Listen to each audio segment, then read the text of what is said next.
turn with all of our students. I see that the live stream is now live, so officially welcome back. And do know that we are recording the meeting so that in the chance that anybody needs to rewatch or listen or participate later, they'll certainly have the opportunity to do that. And again, thank you for being with us. I know it's lovely outside, so it's probably tough to be in a meeting at this moment, but hopefully it's well worth everyone's time. Welcome back to Bob Butler, who is with us from the Wisconsin Association of School Boards. Hey, Bob, you just want to wave and say hello again? Hello, everybody. As Bob and I had prepared for this meeting, as you know, in the agenda that came to you, and yes, one of the dates for the surveys was needing to be tweaked ever so slightly, but the primary objective for tonight is for us to work through the survey. And so I think just because we've only been together the one time and it was virtually, we might want to go around the horn and just really quickly introduce ourselves again, maybe just name, wave so that people can see you as you're talking and introducing yourself. Let us just kind of know, kind of the years maybe in teaching again, so we sort of know where you are on that continuum and where it is that you are teaching. So let's go ahead and start with folks and just quickly go around the horn. We'll start with Dana. Dana Friend. I've been teaching for 17 years and next year I will be at Dyer. Thanks, Dana. How about Catherine? All right, can you hear me? Yes. Okay, my microphone didn't work the other day. So I'm Catherine Meyer, third grade at Lyons. I have been in the district for 4 years and teaching for about 12. Awesome, thanks, Catherine. How about Craig?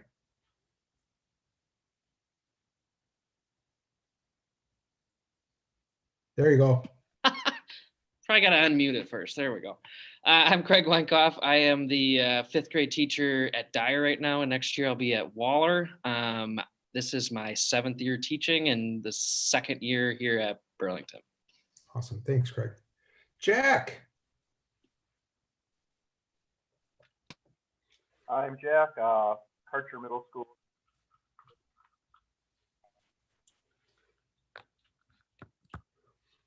I think we lost you there, Jack, toward the end, but we'll take it. We at least got Karcher Middle School. All right. Heather, where's Heather at? Hi, Heather Milkey, Burlington High School. This is my 19th year, both teaching and in the district. And I do mathematics as well as intervention programming and EL math support. Awesome, thanks, Heather. How about Elizabeth? Hi, I'm Beth. I am at BHS this year, and this is my first year teaching. Excellent. Thanks for being here. Penny. Hi, I'm Penny at BHS, 30 plus years in the district. And Julie Beth. Hi, I'm Julie Beth. I teach tech ed at the high school. I've been teaching for 27 years, but this is my first year in Burlington. Okay. Brianna. Hi, I'm Brianna Harris, and this is my 5th year teaching, 3rd year at Karcher. Deb. Hi, I'm Deb Frash, and this is my 20th year. I am a speech pathologist. This year I'm at Waller and Karcher. Next year I will be at Waller and Lyons. Awesome. Thanks, Deb. Chris. Chris Bornheater, school counselor at the high school. This is my 4th year there. Awesome. Josh. Josh Dow, Burlington High School, 20-ish years here at Burlington High School and in the district. Awesome. Thanks, Josh. And then moving from our certified staff into board members, I think Taylor Wishaw is running late from work, he indicated. So we'll move to Peter Turk. I'm Peter Turk, 0 years teaching experience, but I'm in awe of everyone on this call because almost everyone here is an educator. 4 years on the board. Thanks, Peter. Diane. School board member, retired teacher, and I taught for 37 years. I've been on the board in the 1990s for 6 years, and now I've been on for a couple of years. Awesome. I also see that we have a listener board member, Roseanne Hahn, if you want to say hello or wave.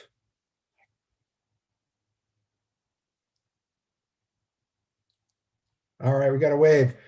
We also have our administrators partly, here as resource folks as well, and we'll start with Ruth. Hi, Ruth Shining, business manager. I'm finishing my 9th year here, and as business manager, total I'm close to about 20 years. Awesome, thank you. Jackie. Hi, I'm principal at Cooper. This is my 8th year at Burlington and my 30th year in education. Jill Olslager. My name's Jill, currently serving as the middle school principal. Was a teacher for 8 and administrator now for 10. Awesome, thank you. Eric. Eric Burling, I serve as principal at Burlington High School. My 33rd year of teaching and my 30th, just wrapping up my 30th with the district. Excellent. And Connie? Hi, I'm Connie Zinnan. I am the assistant superintendent, and this is my 35th year in the district. And also not to miss, we have at least one of our alternates here who is hanging out tonight. Don't know if she can hear us. Shannon Sonnenberg. Shannon, can you hear us? Yep, I'm here. Sorry, the video's not working. I'm Shannon from Project Win, 7 years teaching, 3 in the district. Awesome. Really what I should do is go and add up all of these years of experience just to know how much wisdom we really have in the space, because it's pretty intense for sure. But very nice again to be with all of you tonight. Did mention that Roseanne's here also, kind of in that crowd observing, and want to then kick it back to Bob so that he can give any reintroduction of himself before we really just dive right into the survey, because then the mission tonight's going to be for us to break into some subgroups, take a look at the chunks of the survey that was sent to you earlier today, and facilitate some dialogue and some Q&A about that, so that by the time we leave here tonight, we're all comfortable with that as a tool. So Bob, I'll pass the torch over your way. All right, thank you, Steve. Yeah, real quickly, for those of you who were at the first meeting, this will be redundant for those others. Bob Butler, a staff attorney and associate executive director of the School Board Association, and I've had the pleasure of working with school districts for 31 years and a wide array of school law and employee relations topics. And so tonight, what we're hoping to do is to have a discussion about a compensation survey. And I'll say from the outset that surveys are one tool that is used in this process. They're not necessarily the perfect tool. They're not necessarily something that we are going to come back to time and time again, unless the committee as a whole feels there's a need for additional surveys. But I find that they're helpful for both spurring some small group conversation and then getting kind of a static view, a snapshot of where the staff is on compensation in general from the outset. The document, and Steve, I believe you sent it to everybody before this evening's meeting, is nothing more than a starting point. It is based off of surveys that we have used in other school districts, but I would tell you none of them have been the same. They have all been modified locally to follow questions that the committee wishes to have answered by your colleagues, by your staff members, by people you work with, and also to figure out from yourselves if there's ambiguities in the existing survey that's before you, if there's additional things you'd like to have added to it, and things that you want to be informed about. What is the purpose of doing the survey? What is the outcome goal we have for doing this? I will tell you that to give you some goals to shoot for, I did have a district that has about 150 teachers. Every single teacher filled out the survey. So hopefully we can match them from a participation rate. But generally speaking, we've been in that 85% and above participation in these surveys. From my standpoint, what's most beneficial of the survey is the fact that you talk about the questions between and amongst yourselves. And then after the survey's gone out, we get the data. It can be a springboard for conversations that you can have with your colleagues, so that you can have those side conversations, and then you can illuminate the group with the feedback that you heard both formally through the assessment tool of the survey and then also informally for people who share their responses. The survey as structured that would be sent is just a simple SurveyMonkey survey. You may have noticed, for those of you who had the opportunity to go through it, it's relatively short. That is purposeful because we want to maximize the number of people who answer it. It also is one that is not personally identifiable. So when the information gets sent out, the teacher will fill it out, respond to it, and we may have some general demographic questions that are there, so we can, as a group, look to see if there's categories of employees, whether it's by building location, grade level, or content area that they teach, and those content areas are often very broad, to see how people view as subcategories some of the issues before us. The survey results in themselves will be a public record that someone can make a records request for.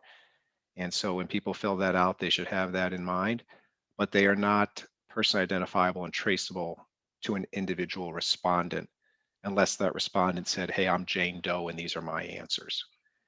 So they're really meant for the group to be a data point for us to reflect upon as an entity, and also for something for the person filling out the survey to think about, what do I view for myself or for my colleagues would be a viable compensation plan going forward. So Steve, that might have been a little bit more than we wanted to go right away with the introduction, but I thought I'd seize the floor to at least give people a brief overview of what that PDF document was that they received. No, I think it's great. Thank you, Bob. And just so that everybody then knows kind of what the plan is as we move forward tonight, we're going to break the survey down. If you have a hard copy in front of you, if you're just taking some notes, we're going to break the survey down into essentially 4 groups. And then we ourselves are going to become 4 breakout rooms.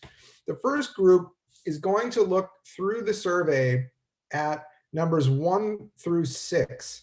That will include the demographic questions. And partly what Bob and I thought is that in all likelihood, you may not spend a lot of time, whoever is in breakout room 1, on those demographic questions, numbers 1 through 4. However, you might decide that you don't like one of them because you think maybe it's too specific, or you might decide there needs to be a different demographic question so that we can better track the responses. But either way, we didn't get the impression that perhaps a lot of time would be spent on numbers 1 through 4. Numbers 5 through 6, however, because they're these open-ended boxes, you may feel like there's different ways you want to ask these questions. You might not sort of like the way they're posed, or maybe your belief is that they're leading in some way, and that you might spend a little bit more time on that. The second breakout room will discuss numbers 7 and 8. And again, if you had the chance to look at this, you'll note that number 7 is actually a very long question because there's a number of drop-down boxes. And so there might be a variety of different things you'll talk about with number 7 in particular. It might be, we don't like the order. I don't like one of these drop-downs. I think we're missing something that's really critical. So you may have that discussion for the breakout group 2 that does numbers 7 and 8. Breakout group 3 will do 9 and 10. And then the final group 4, will do 11 and 12. So there's not a lot to look at. We do, however, want to make sure that each group has significant time to really kind of talk through and hear all the voices that are in their breakout room. Reality is, I think each of the groups will have roughly 6 people, maybe one has 5. And so you'll want to identify somebody to take notes. There's lots of different ways that you can do this, and Toby might want to chime in here as well. You could do your notes in a separate document and then send that to Toby later as an email. There's ways to do it through the chat feature.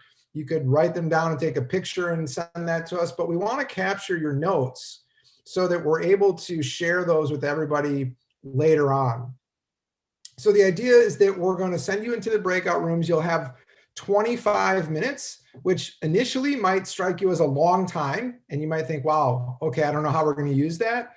We think that as you get going, you're going to find that it's pretty easy to burn through that time. If you really have a question or something that you want addressed while you're in that space, have somebody from your group leave the breakout room and come back, because Bob and I will be here and we can answer any questions that you might have. And then Toby can send you and or Bob or I back into your breakout room to kind of chat a little bit about something or to try to answer a question. So just know that that's an option if you got to get stuck on something or if you just want to have that be addressed. When we come back, remember, you'll have identified somebody who's going to sort of take notes. You'll also identify somebody who will be willing to report out on behalf of your group. We figured each group at the most might need 5 to 10 minutes to sort of report out on their discussion and kind of share their notes. But at the same time, this entire group then needs to be able to listen, ask any clarifying questions.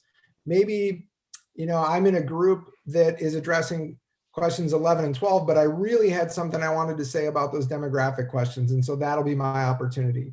We're trying to create a good two-way dialogue. And if you add up all of those minutes, that will actually push us right to the end of our 2-hour time frame, if in fact people take that full allotment of time.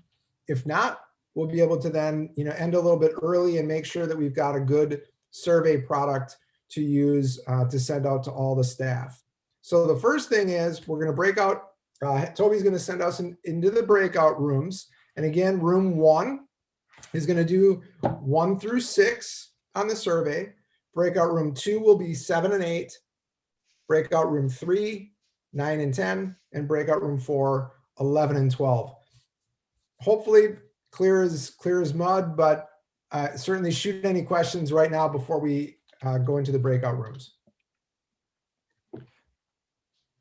Steve, the only thing I would add for the group's consideration, well, there'd be 2 items. One, on that rank order question, that question, question 7. Thank you, Steve. That question, Steve and I spoke about beforehand as I sent the draft to him, because it does have more responses than we would typically put in a survey.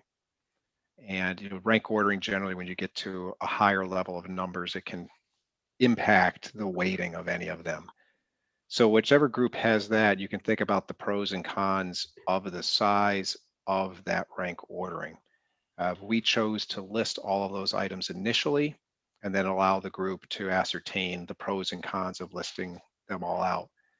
The other piece of it is, because as I mentioned, this is going through SurveyMonkey.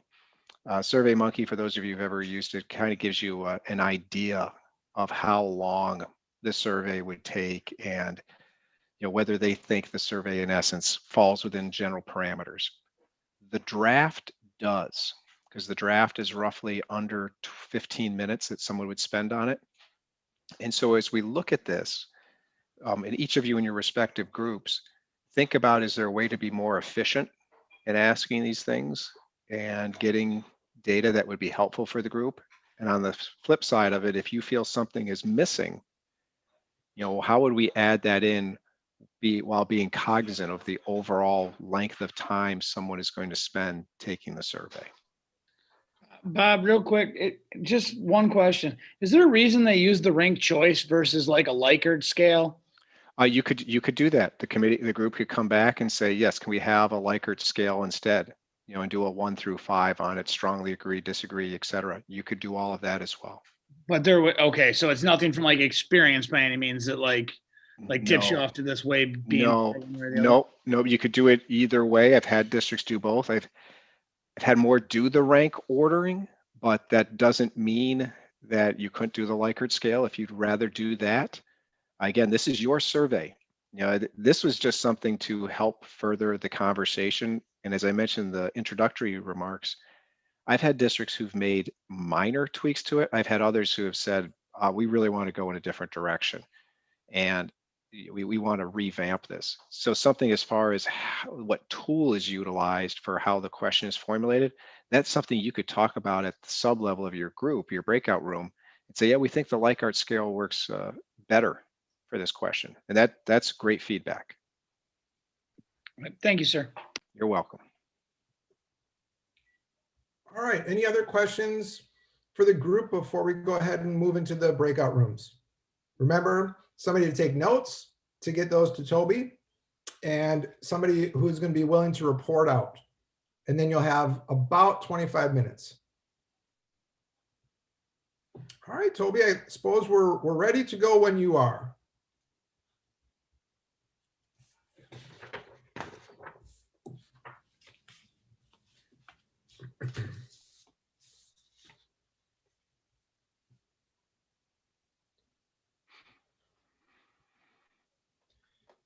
And then Bob, Toby and I were talking about how best to execute this. And I thought if you and I were here, then if somebody had a question, they literally can bounce back here.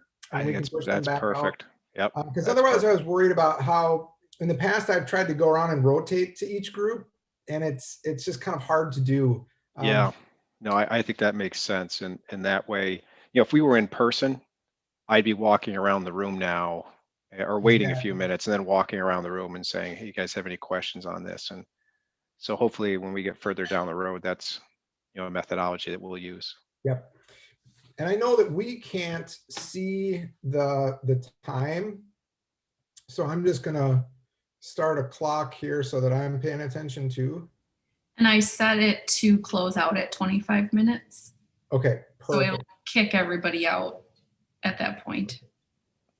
So Steve, I realize, on something completely different, I realize I'm looking at my background that now that we've moved into a different season, I probably need to change the season of my background.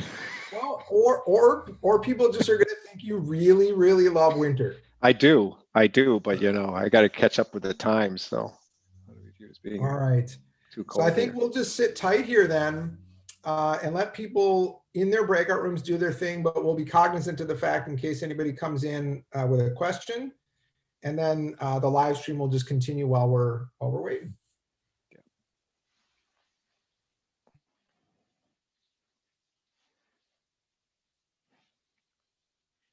Steve, do we have, while we're waiting for them, do we have a central repository? And what I mean by that is whether it's a Google Doc platform or some other cache system like in your internal employee intranet, where let's say when we're done with the drafting of it, we get the feedback from the group and we come up with a PDF of the survey, that we could cache that somewhere, that the presentation that I had at the first meeting, that's cached somewhere as well. So if committee members or an interested staff person wants to go and go and look at any of those materials, they'd have that ability. Yeah, probably what we'll do, Bob, actually is just put it right on our website.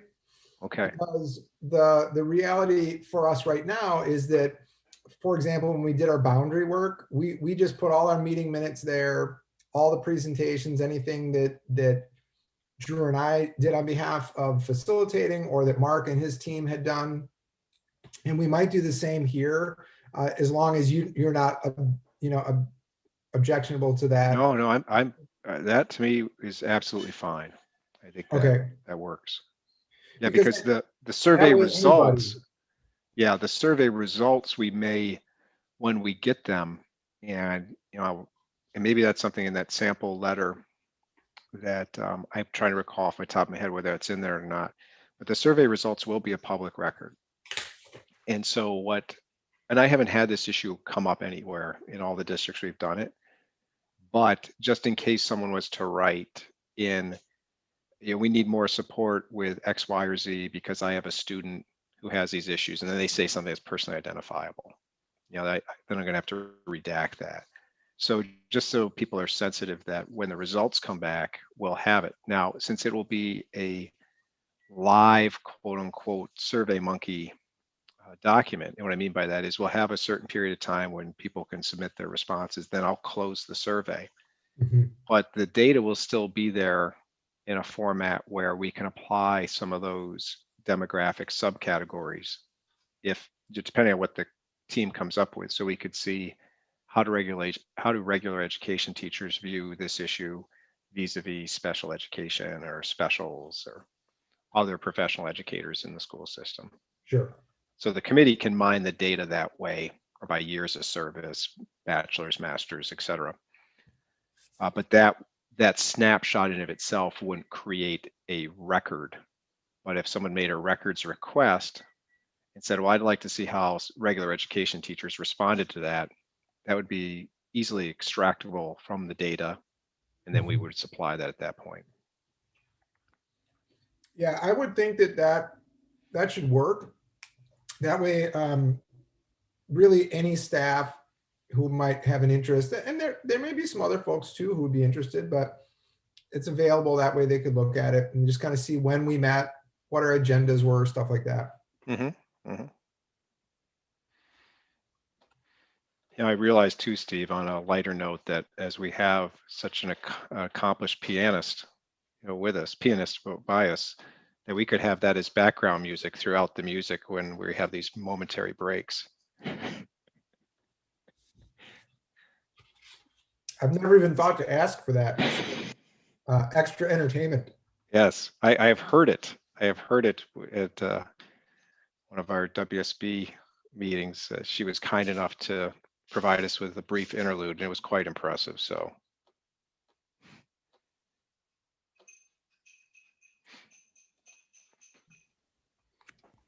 Yeah, I have a question for you, Bob, that has nothing to do with this. Can I ask it quickly?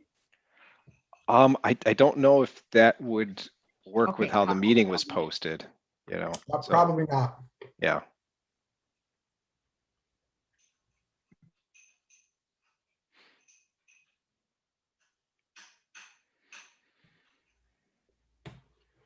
No, we just sit and hang out to be the resource to the groups when they come back.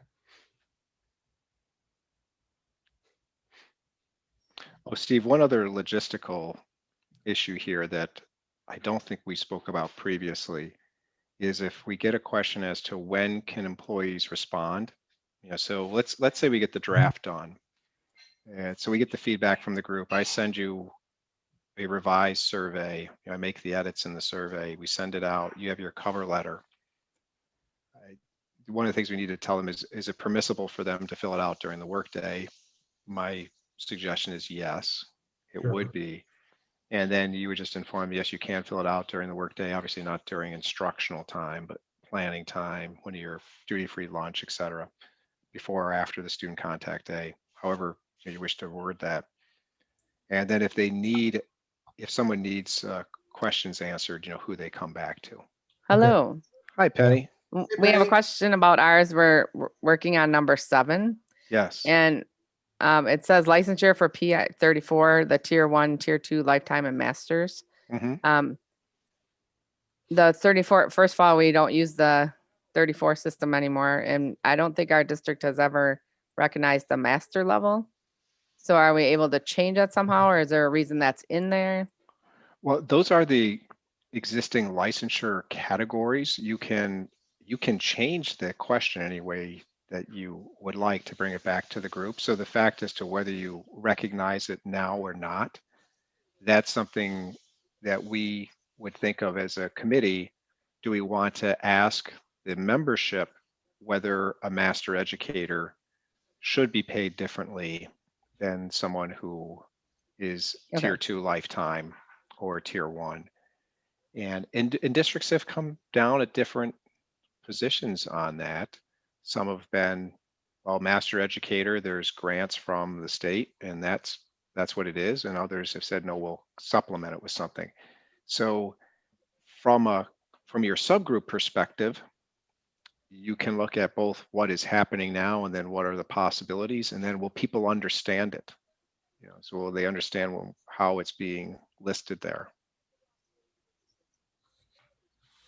Penny, I was going to add the last piece that Bob just talked about is that if the verbiage is confusing or not understood, that may be something that your group really does want to talk about, because we really, I don't think, want to ask people about things that are going to generate confusion. Right. You know, if that really is in fact, you know, one of the problems. This was written this way because these are the tiers of the way the, you know, like you essentially have your lifetime license, I would imagine. And so, you know, I think there's just some question of, does licensing impact where you might stand on pay? Right. You know, and how you might want to word that or shape that could become crucial to the degree to which people understand it. Right. And we can always add into it too, Penny, if we need an informational box or something that explains it, because in the last 10 years, you know, this has gone through several revamps. Right. And so tier one is even, you know, it's confusing because it literally changes almost every legislative cycle. Right. But I think to Steve's point, the major piece, and maybe that's the way you said, whether there's a payment differences based on your level of licensure as administered by the state. And then it could be e.g. tier 1, tier 2, lifetimes, or master, something like that. Okay, and then we had a question about, because if someone has a master license in a field they're not teaching in, would that still apply if we added steps for that? And that again would be something the committee, we have both the asking the survey, and so I might respond as a teacher, yes or no, or if you come back with a Likert scale versus a ranking as to how I value that, and then the committee as a whole could say, what are the pros and cons of A, do you pay someone more or less, or that not more or less? Do you pay them more for having a master's teacher's licensure? And then B, does it have to be in the content area they're teaching? Okay. You know, and I've had districts, some who've said, no, licensure is not going to be a part of it at all. To others of, yes, we will pay more and it has to be in the content area. To others of, no, you've demonstrated the desire to go become a master educator, and even though you're not right in that content area right now, you may have learned pedagogical skills. Right. That would be transferable to whatever you are teaching. Okay. Okay, so now do I just leave this one and get put back into my other room? I believe Toby will have to put you back in there. Thank you. You're welcome, Penny. Bob, I'm in group 3 and we're looking at question 9 and 10. And we kind of cheated because we read the survey when it all came out. So when we're looking at 9 and 10, are these like clarifying questions on number 7? Are we interpreting that correctly? Like, is this an opportunity to elaborate on what you put as some of your higher answers and elaborate on what you put as some of your lower answers? It could be. It could just also be just a general, nothing was listed in number 7. And so maybe what I hope for is, and I say, a pay system that would encourage me to stay in the district for 15 years or something, you know. Okay. Or what worries me is I'm concerned that the pay system will result in smaller across the board pay increases in the existing pay plan. You know, so it can jump back to number 7, but it's purposely left to be open-ended because the benefit of giving that answer there that's more qualitative is that we sometimes find out things that can influence how the committee goes forward that weren't, how do I want to put it? We weren't trying to direct them anywhere. You know, this is really a catch basin of anything that they might want to put forward. Is there a way in numbers, and I have done SurveyMonkey, but it was years ago. I know it's probably been updated, and I'm not going to hold you to this answer one way or the other, but after you were to select a drop down, is there a way for you to comment immediately on that drop down where you would be able to say why you ranked it where you did? So for instance, I ranked number 1, 1, number 8, 8. Is there a way to do that right there? I'd have to check on that. I mean, I know you can, I can do, what's the technical term for it? Let me look at it real quick before I Oh, logic. I know I can do logic off of it, which is basically if I answer this, then it gives me a follow-up. I'd have to check on how I could put that in right afterwards. So if let's say I ranked advanced degrees number 1 for example purposes, then if we wanted to say, why did you rank that the way you did, I'll figure that out. Okay. Again, I don't know if we can do it right in that question or if we would do it as And a again, separate, sorry. yeah, as a separate question that's built off of the logic of that answer. Okay. All right, thank you. Toby, can you welcome. beam me back? Thanks, Josh. You should be able to just click on it again and go back in.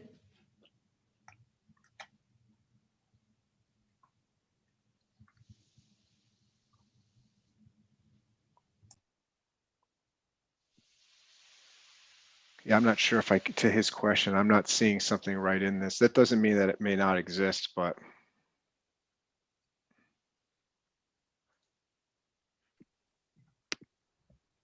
My bad. I got it, Toby. Thank you. Thank you.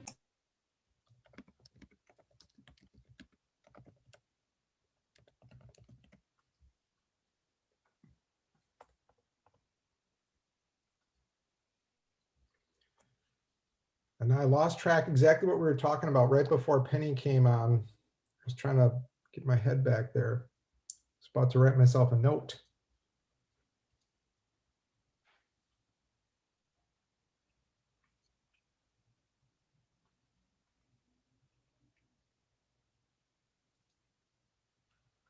yeah, I don't remember that either. Oh, I know what we were talking about notifying staff of when they can fill it out, et cetera. And then Oh, yes, yes, yes. the other piece of it is we should have, and it probably make most sense for it to be local. As someone who's a local contact of, if someone has a question about the survey. So let's say we get done with the survey and it all makes sense to everybody who's on the Zoom call. Who does that teacher contact if she goes, let's take what Penny said with the licensure. I don't understand that. Who can he or she go to ask that clarifying question of what the survey meant? Yeah, I mean, is it a bad idea to simply remind people like, here's everybody who's on the committee? Because these are folks in your building, in all likelihood that they could help to answer a question should you have one. Yeah. I think that if they are comfortable with it, I like that approach, Steve, because I've always viewed the people who are on the committee as ambassadors, that they're able to articulate why things are being done, whether they agree with it or not. They're in the room, so to speak. Sure. So they can fill them in.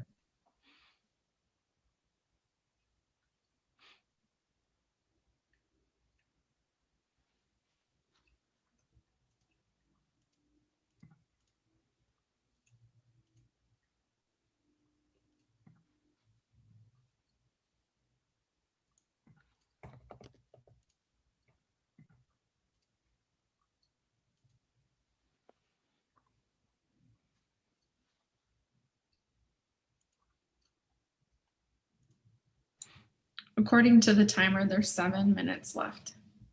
Oh, that time does go fast. Mm-hmm.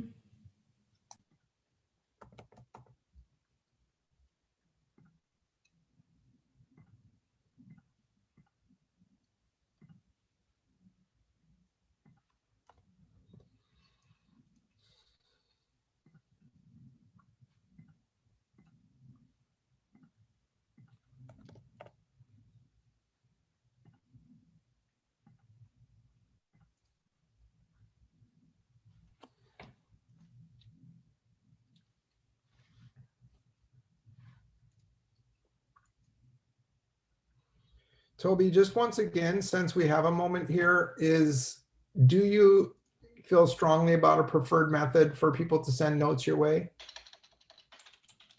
I think email is best because then I can just throw it into the Google Drive. Okay. So maybe just remind people to send them via email. Yeah, then there's only one place to look, and then I know I won't miss them. Sure. Okay.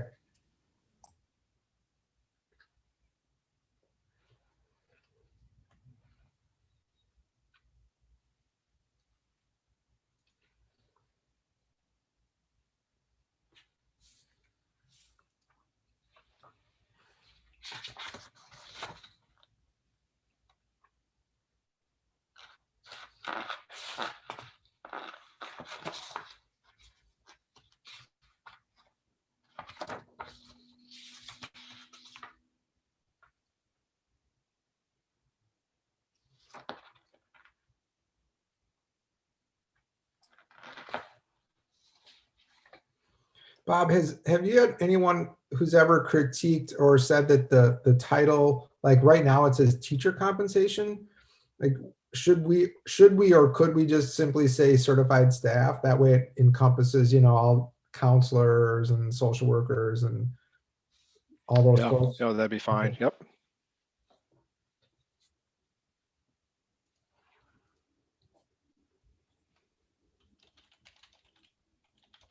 Do you just want me to do that? Oh, sure. Then I can scratch that note. So you want it certified staff? Yeah, I think so. That's the language that we use internally, and I think that makes sense to people. Got it.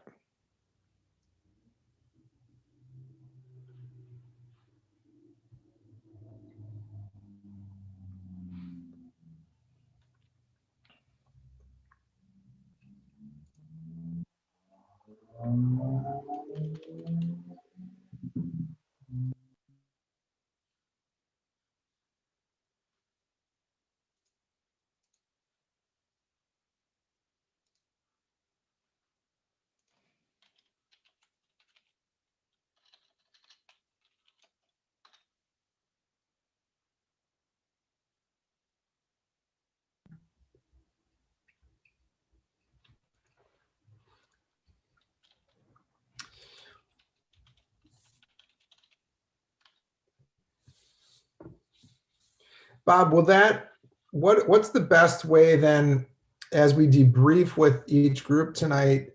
Do you want us to send you their notes once Toby has them? Is that kind of the best way to? Yeah, I think that would help. I mean, I'm going to keep track of what is said, because let's say a group comes out, and I guess it's a great question, Steve, because let's say a group comes out and says, we want to make a change. So let's just use the one you just said, certified staff. So if we're going to have everybody on the screen, so is there any objection for calling this certified staff compensation survey? No objection. All right, let's make that change. Well, let's get to the licensure one. Maybe there's some, yeah, we don't think it should be included. Well, I think it should be. How do we resolve those differences of opinion and listen to the person who is both the person making the motion to amend it, and then the rationale of those who are opposed, and how we decide if there's not a unanimity of opinion. Sure. Okay. On it, whether you just do simple majority rules of who's present. I haven't really had that come up. Most of the time people have been, eventually there's one side that's pretty well counted for above the other. Mm-hmm. But that example of whether if we change question 7 on a Likert scale, that's, very, very easy to do. And it's just a question, because we already have a Likert scale question in there in number 11. So if they feel 7 should be structured in that manner, then I can just change the header and everything would be done pretty much the way that number 11 is done.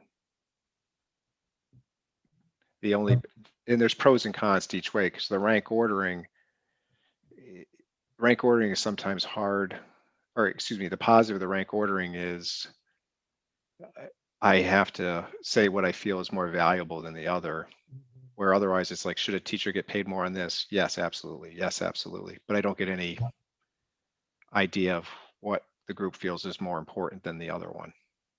Well, and specifically with compensation, where you're likely not going to be able to do everything. That's where I do think the rank order, is at least worth consideration. Right, right. We'll see what people come back with. Yeah, right. Well, and there's nothing that says that we couldn't ask the question in both directions.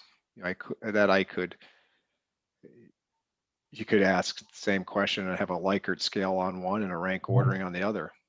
Because I might, for illustration purposes, I might think a teacher should get paid more for a master educator license. But on the flip side, maybe I rank that as 11th. So I'm not ranking it low because I don't think someone should make more on it. Just don't value it as high as something else. Got it. Yeah. Yeah, they really do. They really do ask two different things, don't they? Mm-hmm.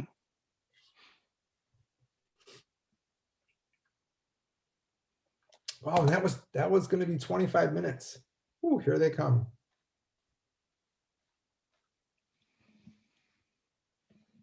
Who made the was that Josh that made the Likert scale? It was. Yeah, because that's one, when we talk about adding a question in, that would be it would be probably valuable data, and at the same time not greatly expand the length of the survey because I've already approached the topic. It's for sure. Does Eric get bonus points for being the first one back in, Steve? I don't think so. Our group was very efficient, and I think you'll really be excited to hear our report. So if you want us to start off, we'd be more than happy to. Which group? Group 4. Group 4. Group 4, huh? You're Okay. just volunteering me because you guys refused to talk. So. Oh, we did. We had a long conversation.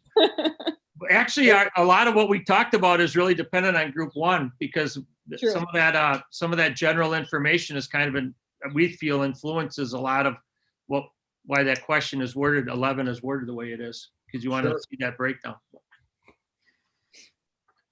Yepper. You know what? I hope everyone saw that little blue button in the bottom. Which little blue? Oh, where you can go in and out? Yeah, it didn't bring us back automatically. No, Yeah. not like the other meetings. I think Jackie, it's because Toby had to set it up so that you could come in and out of the breakout room. Oh, And so because that it's creates very a different. Yep. You It's know, a normally different- it's right in the middle. Yep, different setting altogether. Mhm. We'll find it. If we found it, others will find it. We just kept on saying, "Oh, we're supposed to be leaving this meeting soon." We kept on looking around, and then we found the button. But a couple of people did use it to come out and go back in. So that works. Good. All right. So I'm going to guess that we have everyone back because I think the screen is full again. And hopefully that was enough time. I know that as we talked a little bit and a couple questions came from the groups, it sure seemed to go quick. So hopefully that was your experience as well and that you were able to get things done. Steve, I don't think they're all back because I don't see Burles and some of the elementary teachers that were in here before. I think there's one group Burles is missing on. because there's Yeah. only 20 and I think we had 25 before. Yep. So I Sorry, think there's we- one yep. group missing. I just Toby is- called them out, so All they right, perfect. got kicked out. We'll wait for a second then. Sorry. Thank you, everybody. Thank you, Toby. Oh, here they come.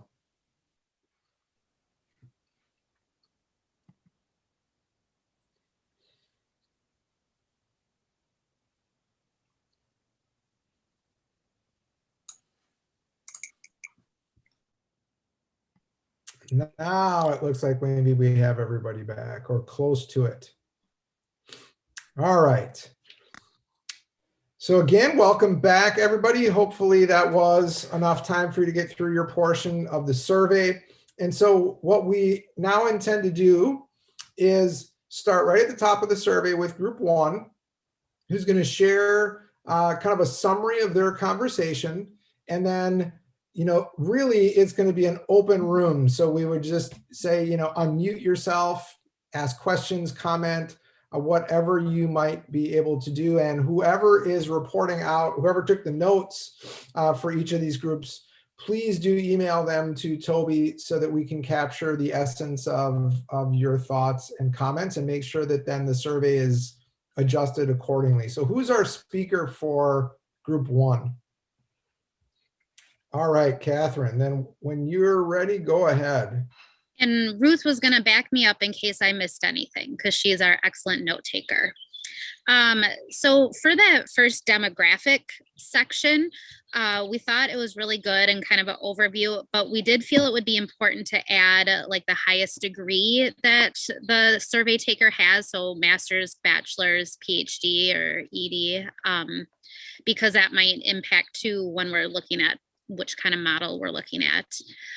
We had a question if we would want to survey and ask if they had any like national board certifications or additional certifications like that, just because again, that can go into building that model. We know it's asked later on, like, is that important to you on question 7, but this would tell us which staff members or how many actually have those certifications.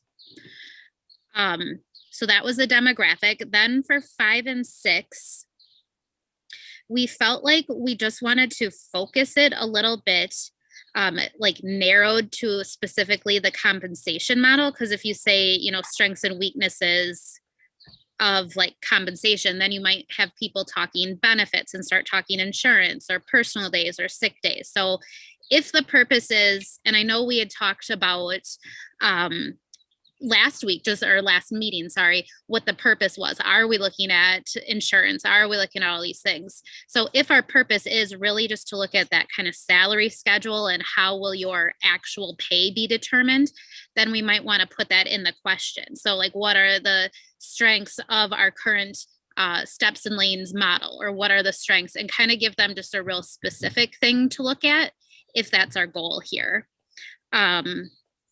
Then if we want them to have 3 strengths and 3 weaknesses, could we put them in like the 3 separate boxes so we can gather that data better? Because otherwise we're going to get like a little paragraph from each person or whatnot, and we'll have to kind of like separate that out ourselves. So it could make that data piece a little bit easier. So that was like the things that we had about specifically the questions. And then we talked about some things that we felt might want to be added in some other places. So I don't know, did you want us to talk like in that conversation piece when it gets brought up later, or general discussion now? I think perhaps, Catherine, in the conversation later when we're in that section. Okay. But because I think right now, if that's it for your 1 through 6, I'd like to just kind of get reaction from the group about some of the things that you just shared, and maybe we just take them one at a time. But I want to make sure that you've covered all the items that you really want to, Catherine. Like I said, those I think seem to be like related to 1 through 6. They're I mean, I don't know, Ruth, if you're thinking a few of the points. I think the other maybe piece to share is that we kind of talked about, is the question worded the right way? Like, does it have the right words? You know, like strengths versus weaknesses. We talked about, do you have like a drop-down box with some pre-pat answers versus just leaving it open-ended? And through our discussion, we kind of came back around to, no, let's leave it broad.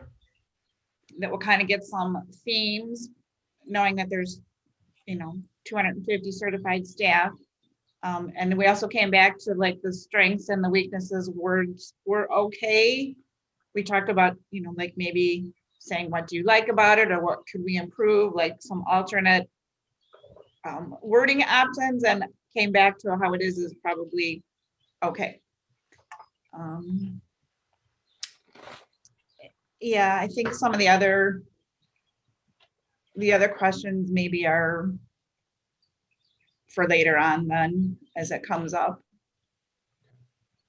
Anyone else from that first group that just wants to chime in or add to what Catherine and Ruth said before we kind of open it up to the group? mean, do you want me to, we can talk about like some of the other things, or do you want to just see if it comes up naturally in one of the other sections, and then we have an opportunity at the end of to just add it if it hasn't come up, maybe? Exactly. Because what I'd like to do right now is see what the will of the group is on this, on the items that you specifically addressed for this section. So one of the things I heard was that we want to add a question in the demographic area pertaining to highest degree as a demographic question. Is there feedback from the group, comments, is anybody opposed to that, wants to speak in opposition to that idea? Or do you feel like, no, let's ask the question, that's fine? Just kind of looking to get a head nod, a thumbs up, just seeing where people are at with that question. Yeah, if it's just thumbs up if you're fine with it. Yeah, okay. Now, the one question that I would have on that, I don't know if the group talked about it.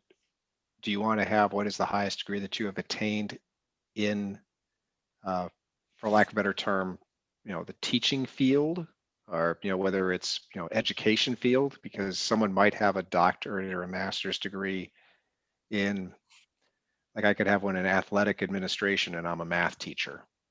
So do we want to keep it within education, or are you comfortable if someone, maybe they had a law degree, but they're a teacher now? They're teaching, and so the postgraduate degree may or may not be relevant to the position. Yeah, we did not have that specific discussion. Was it just in the education field or not? But I can see where that would make more sense. Like that's how we've historically looked at the placement on the pay scale, as what is your highest degree in your field. Related to the education field. Correct, related to your education. Mm-hmm. We did talk about, the bachelor's plus 15 and we just thought, like, let's keep it as simple as possible. And so that's why we just said the highest degree, and kind of for now, so we did that kind of purposefully, not talking about all those other like additional credits at this point. Just to point out, Ruth has access to where everybody is on the salary schedule, if that is why we're looking at this type of question. She'll be able to place everybody, your current staff, where people are at bachelor plus 15, masters plus 36 or whatever. So she has that ability to pull that data, I believe. Josh, would it maybe though be important to see who's filling out this survey? Because I mean, if you're seeing, sure, we know that, I'm making this up, 70% of our staff has master's degree, but they only made up this percentage of the survey or something. Would it be helpful to see, oh, we got an overwhelming response of people with just their bachelor's degrees, and we know they're working towards their master's or something. I just think asking who's actually completing the survey might be useful.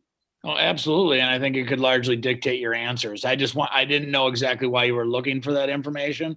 But I think where you fall on that could dictate your answer, as far as if you're going to value movement based off of credits and so on and so forth going into the future. So I think it's a very valid question. I just wanted to make sure that everybody understood that Ruth could pull a lot of that information just as a whole for everybody.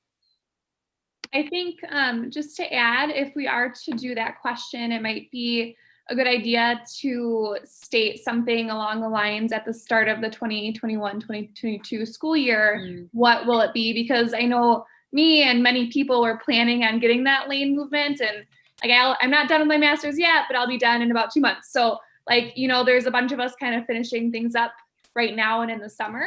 So maybe stating, in the fall of next year, what will you be at? Just an idea.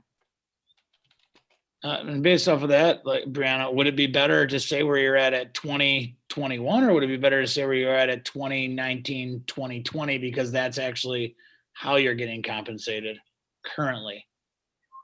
I don't know if what I'm saying makes sense, but currently you wouldn't be getting that master's because you're going to be finishing it up. So your response to that question there would be more value to you to have some type of lane movement based off of education, because you're almost done.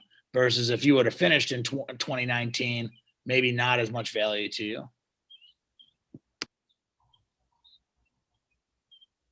Yeah, that's a good point. Yeah, I don't know. It's a tough one. I feel like we kind of go into a wormhole of all different options and thinking about what exactly we want with this question. Or is there a question, is there a demographic question? Where are you on the salary schedule now? I mean, does that make sense? Is that getting to what you were trying to get to? You know, based off of that information, how does that dictate what you would think? I don't know. I think Josh has a good point about knowing, maybe it's saying where you're at now, because we talked about when we get later on to our questions that what the people are responding in the demographic may actually impact how they answer our question later on too.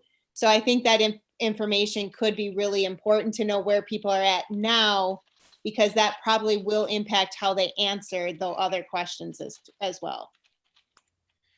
So Heather, just out of curiosity, would you say that if we were to add a question about highest degree, it should probably parenthetically say like right now? Yeah, Correct. yeah. As of you taking the survey. At the time of filling out the survey, the highest degree. Survey. Yep. Okay. Yeah, I can. Is there a consensus, just so, because I'm doing this as we're talking, that the group as a whole feels we should ask a demographic question on degree attained? Is there a consensus that makes sense? So everybody just thumbs up if you are, or if not. Okay, so we got that. And then what about the doing it at the time you're filling out the survey?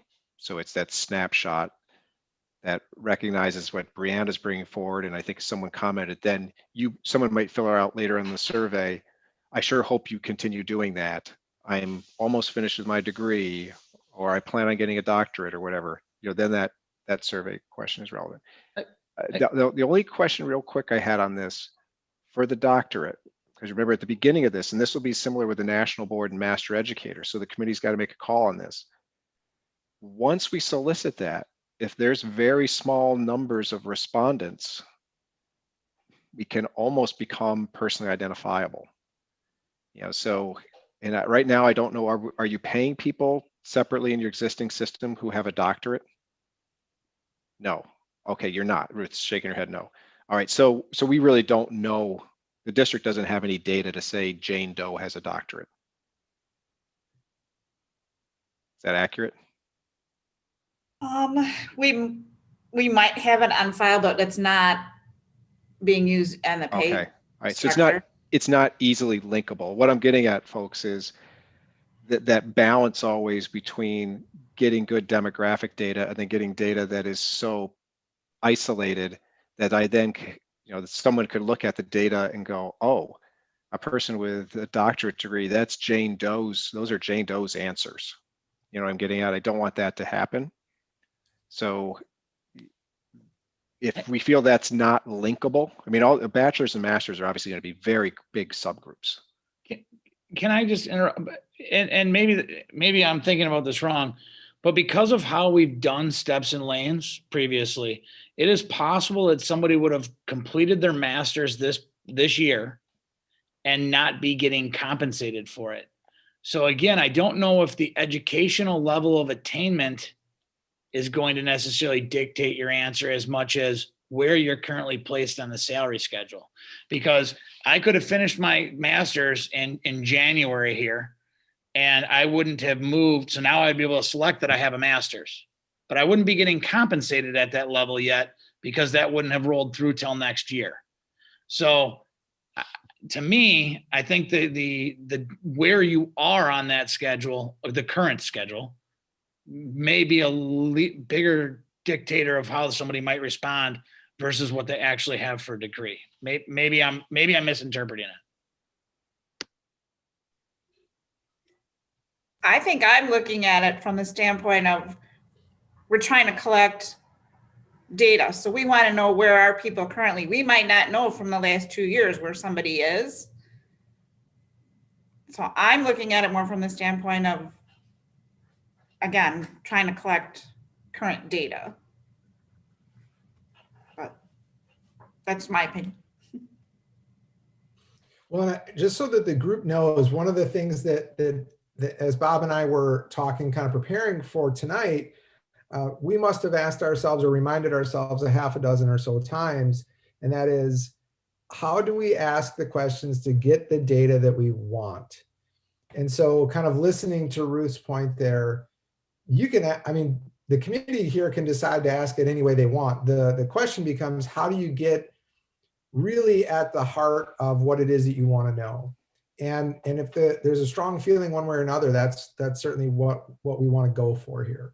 So maybe just give that some thought.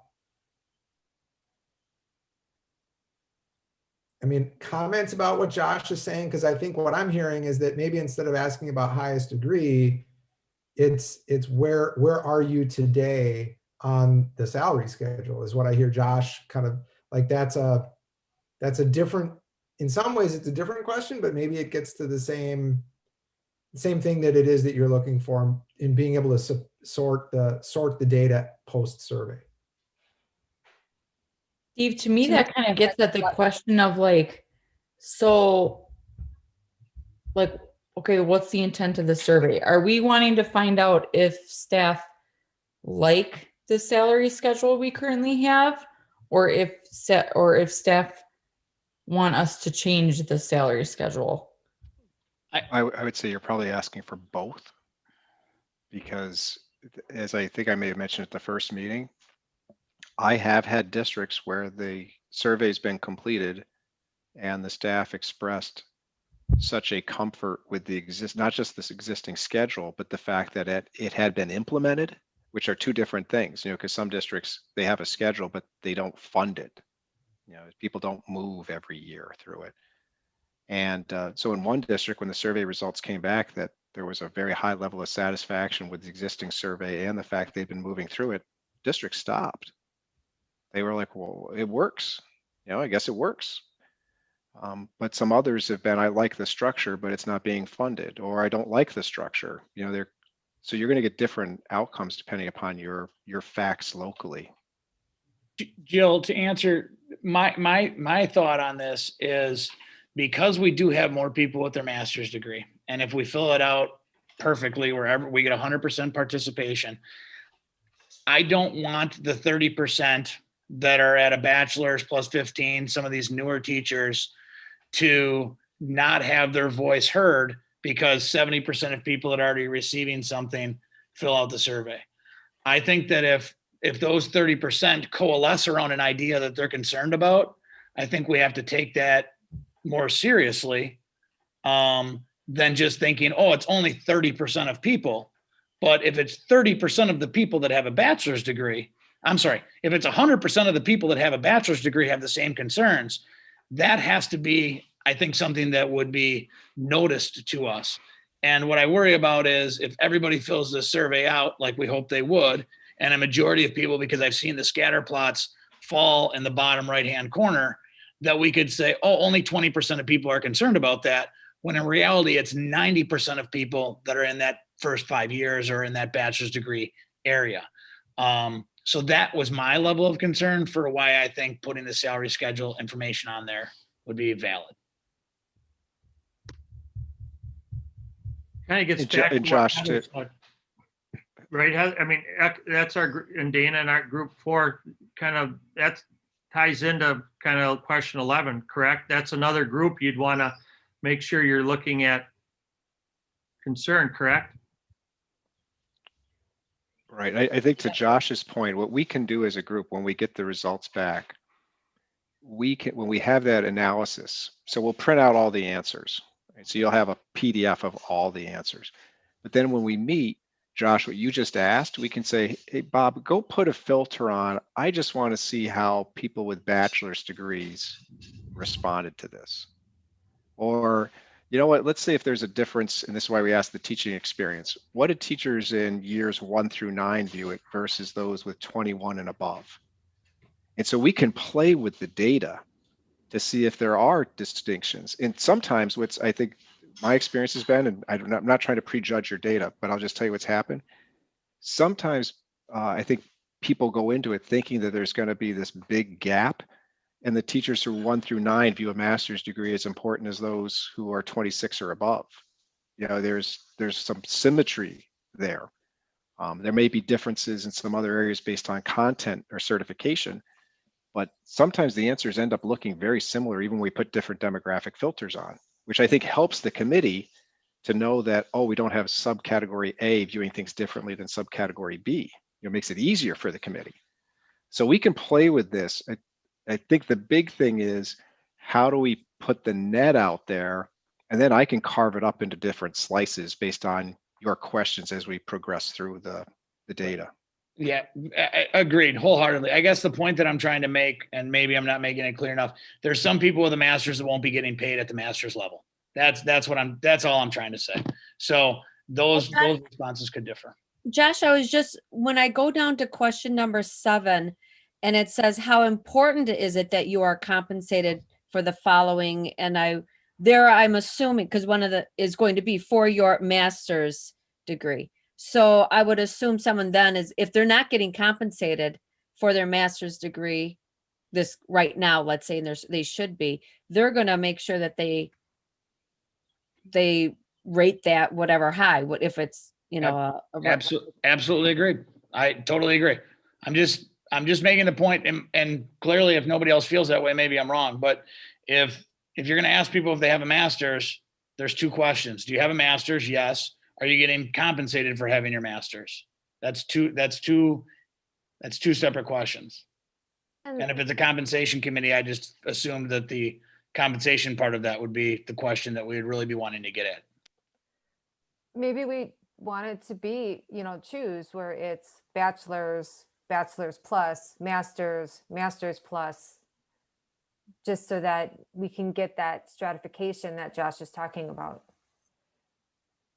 And I think to kind of go with what Josh is saying, maybe the question is reworded towards what is the highest level of education you're compensated for. I think that's kind of puts everything kind of together a little bit. But just an idea.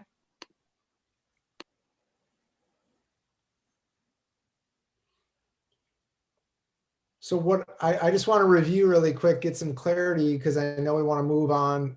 There's a couple of other things from group 1. So group 1 originally had added a demographic-based question about the highest degree. What has been the conversation here the last few minutes is really your current placement on the salary schedule. And I'm just wondering what the general tenor of the group in terms of consensus might be. Certainly, there can be a demographic question that's framed in such a way so that people are identifying where they are on the current salary schedule. Whether or not that then allows us, would give us another layer of ability to sort of disaggregate the data. So that, I feel like that's where we've kind of landed. I don't hear anybody objecting to that. But maybe we'll give 20 seconds to see if there is any dissenting opinion. Otherwise, we can add a question about current placement on the schedule.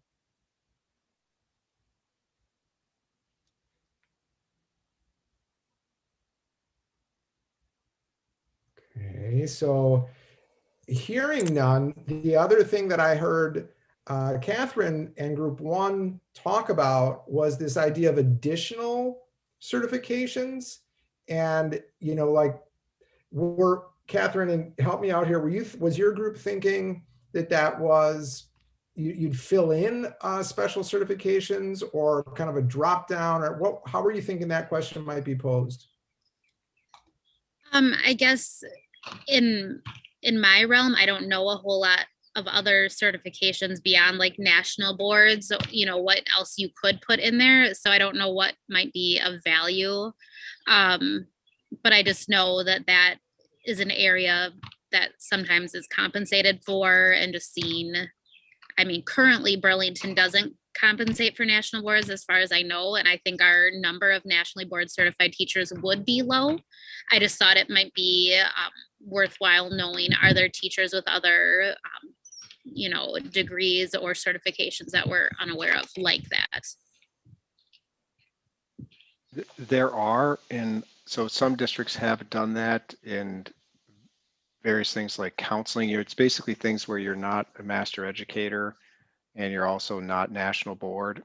So there have been some in counseling. There have been some for like nurses. So mean, we can add those in. Again, that gets to the point where the groups can be so small that we could filter the data and say, oh, that's Jane Doe's answers. So it's really a question of, we don't have to filter it that way. You could couple them together and say master educator plus additional advanced certifications where national board is not available. So, because that's basically what master educator is trying to catch, is those ones that national board doesn't have it for. And I don't think that we necessarily felt really strongly about that, especially because it is mentioned in question 7, like, is it important to compensate for that? We did feel pretty strongly though about the like bachelor's, master's, et cetera. So that was just one space. Is there anyone else from group 1 that really wants to maybe pitch for the additional certifications? Otherwise, potentially it does get addressed a little bit later on in the survey as well. Okay. Is the consensus to drop that then? So I just have a question. Sure thing. Bob, if let's say we decide on a compensation model down the road that we would want to know people who might have additional certifications, because for example, there is an EL certification now and things like that, that potentially the district may want to include in a compensation model, we could do another survey at that time to specifically pinpoint and find that information out, correct? Absolutely. Absolutely, yes.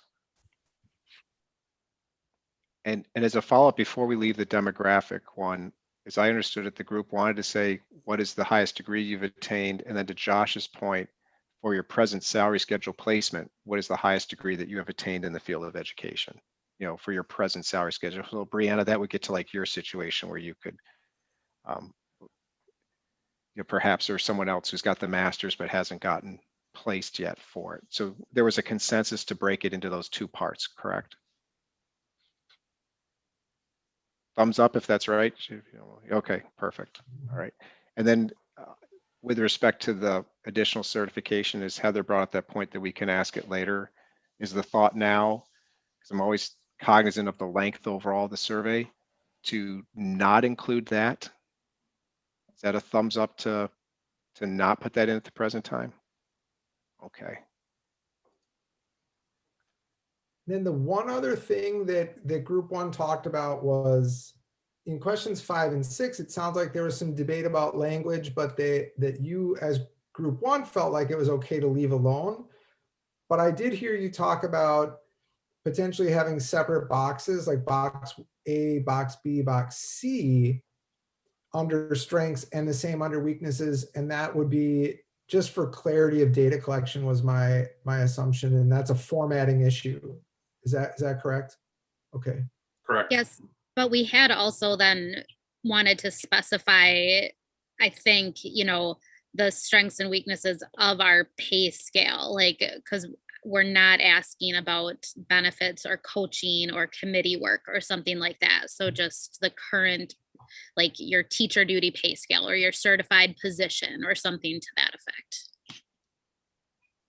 Right. So we thought maybe there could just be like a lead-in sentence or 2 that would say that in that section, or. We were just nervous about more of kind of like vague answers where it would say pay for strength, or we wanted to maybe get more specific with those. So I don't know how we could do that, but that's what we were looking at. Okay. So if we want to do multiple text boxes there versus 1, as I'm filling this out, are there any suggested labels than you had just to the last comment that was made, both for strengths and weaknesses as to what those top 3 strengths, top 3 weaknesses? I mean, the pros and cons of if we put a label on there, we're kind of directing people. On the flip side, that could be a strength too, because otherwise, I think the comment was made, the person could just meander about it. My salary is good underneath the existing system. All right, well, that doesn't really tell me a strength of the system versus it rewards people for educational attainment. I don't know. Those do become very leading. I mean, I can give you strengths if you want of that traditional salary schedule, which I'm sure you're well aware of, and we can talk about the weaknesses. But I think if we label those for people, We had kind of talked about possible drop downs too, but we thought of this as being more of like that wide net that we're casting, because then you give them those ranking choices later. So this is sort of the time to say, I really like this or I dislike that.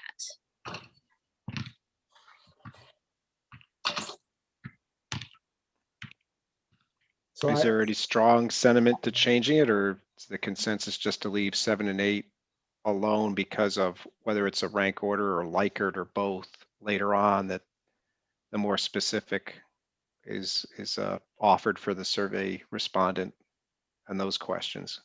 You mean 5 or 6, Bob, right? Yeah, I'm sorry. My numbers have changed because I added in our two sorry. demographics. My bad. Yeah, 5 and 6.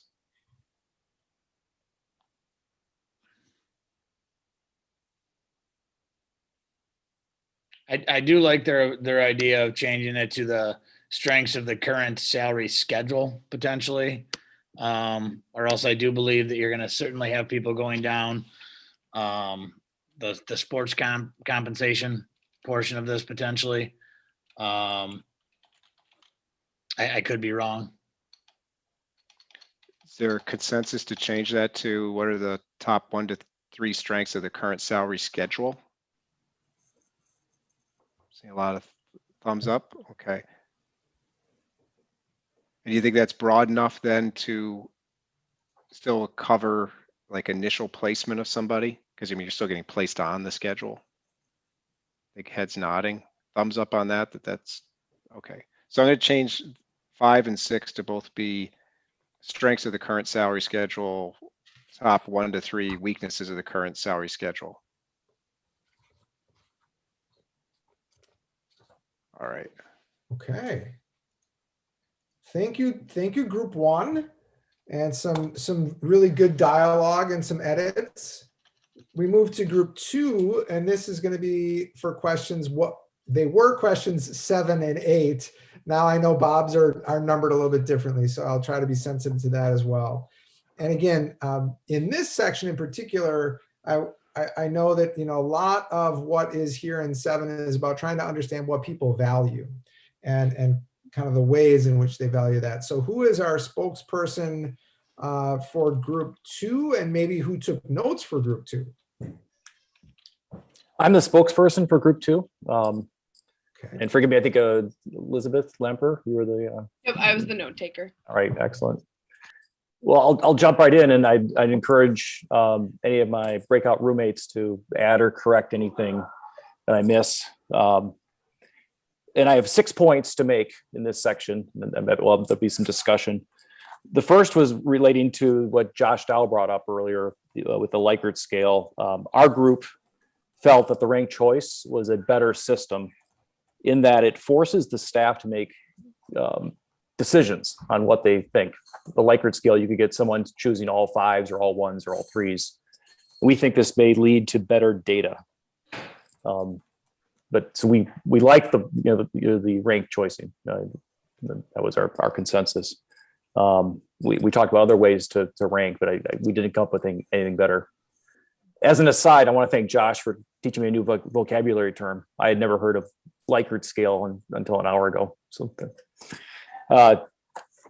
point 2, in choices 4 and 5 in question 7, we had questions whether years of experience in BASD versus years of experience overall should be 2 different items. And I understand at times our district compensates differently for whether you're fully BASD or you brought in experience from outside. That's a discussion point for our overall group. Item 3, the next choice 6, the licensure for under PI 34. We had questions, first of all, whether those were the accurate terms. We confirmed they are. But then the issue is, I understand from Bob and Steve, is that these requirements for each level of licensure change all the time. So that I guess that's a challenge with this item in our ranked choice system. Our 4th point is skipping down to choice number 9, student learning outcomes. And we had discussions that this was a controversial issue and questioned whether we should be including this at all.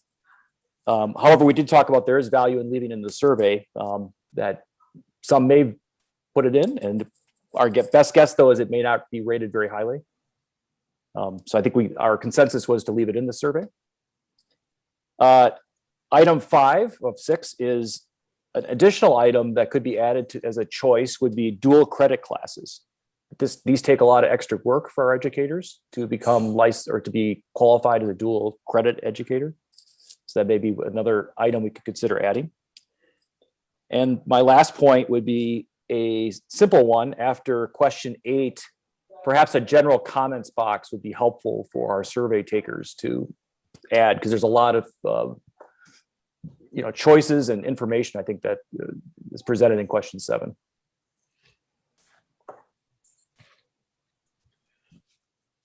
Good stuff, Peter. All super linear and succinct. Thank you, Peter. I think probably everybody was able to follow that really, really well. So kudos to you and to group 2. And maybe we'll just take them one at a time with those that come along with questions. And the first one was the idea of what Peter and his group said relative to the use of the rank order choice and the hope, I guess, that or belief that will produce better data. Are people okay with leaving that as a rank order question as group 2 is suggesting? I'm seeing some thumbs up. Yes. Okay, that's fairly decent consensus, I guess, as I look around the screen. And certainly, if there's other voice to that, if somebody feels strongly about Likert, I mean, maybe we all need to hear and understand what that viewpoint is. And Josh, I don't know if that was really like, hey, super innocent question, just wondering, or if you felt really strongly about Likert. No, it was actually a very simple question. I assume there was a reason, and actually what Peter and his group came up with is one heck of a reason as far as I'm concerned, so you don't have somebody going like all 5s or all 0s. So that made a lot of sense when he said it. But I do wonder if there's a way, I don't know, like top 3, bottom 3, something, because it just feels like at some point I'm selecting, I look at that survey myself, and some of those I'm going to be placing places, and I don't really feel one way or the other. I mean, if neutral was an option, I would select it, but I don't want to feel like I'm making input for somebody else, if that makes sense. I mean, if I'm looking on here, for instance, like licensure of PI 34, I never fell under licensure of PI 34. So for me, it would be logical that I would put that towards the bottom. However, there might be things I dislike more, which is then going to push licensure of PI 34 up on my list when I don't understand it, nor does it have an impact on anything that I do understand. So it feels like because I have to select these, I think it could mess with it a little bit, but maybe I do like the idea that it forces people to make a decision and actually rank them.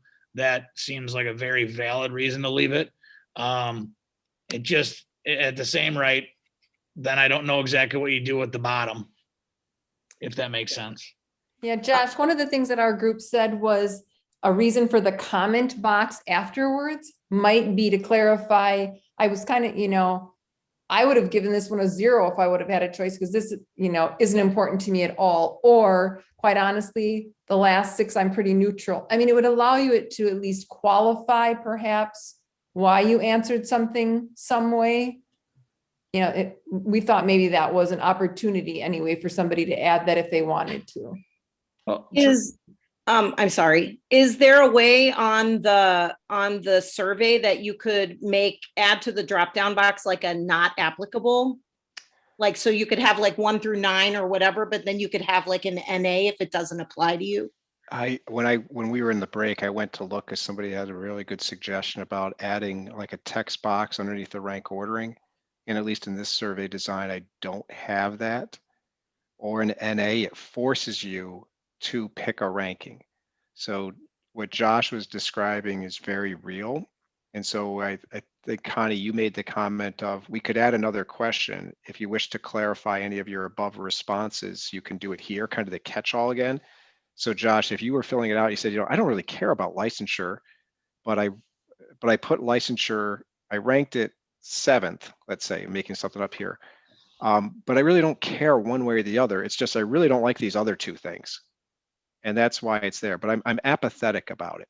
You know, if somebody wants to get paid more on it or doesn't, it's inconsequential to me. At least that catch-all, if someone wishes to clarify their responses above, they have that opportunity. Because right now they're limited to just, there wasn't something in 1 through 9, let me know what 10, 11, 12 are. So I think you've had a good suggestion to say, not only could you tell me what 10, 11, 12 could be if you want to add it, or you want to explain the ranking you gave to something. I think it'd be helpful for the group to have that, actually. I was going to ask too, or is there a way that you could list all 9, 10, however many options there were, and then tell people to just choose their top 3 or 4, and those would be the only ones they chose, because then the other ones probably don't matter to them. I just am throwing another option out. I don't know if this survey is capable of it.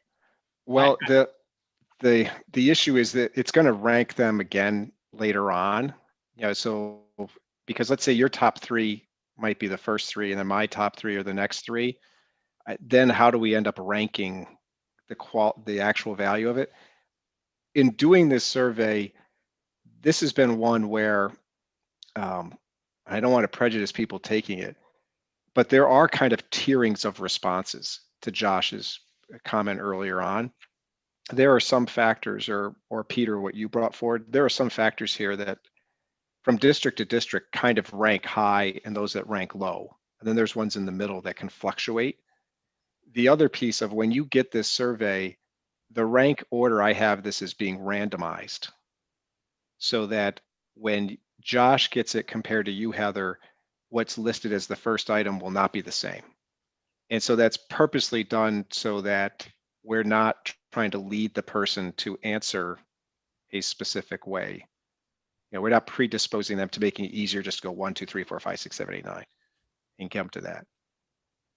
But most of the time, like I said, there's a pretty distinct difference between the top tier and the bottom tier. And the committees have pretty much figured it out. The only one, and I'll give this as an example, and we asked about this earlier in the data. Sometimes, for example, additional skills will rank low, but someone would then come and say at the committee level, I know it didn't rank high, but this is all the benefits of National Board of Professional Teaching Standards certification. So any one of these questions is not the end all for the committee work. You know, there's still that opportunity for further questioning or dialogue around the responses. Bob, would you have the opportunity when you pull the data out to say, all right, we had 200 surveys, and you know, here I'm assuming it gives us some type of decimal, you know, this one scored 5.2, this one scored whatever. Would you be able to say though how many scored, like, all right, yeah, but 200 people scored this in their top 3? Or I believe I have that, Josh, but I don't know for certain. I know it gives you a relative ranking. I think it does list to me, I'm trying to do this on memory. I think it does say, yeah, 200 gave it a 1 and 50 gave it a 9. You know, I'm pretty certain it does that. I just can't say definitively, but for whatever reason, I'm kind of recollecting that it does something like that, then gives me an average number, because to your point, I'm almost positive it does it, because I know we got that with some answers, so that you don't have somebody who, for lack of a better term, sandbags it, you know? Correct.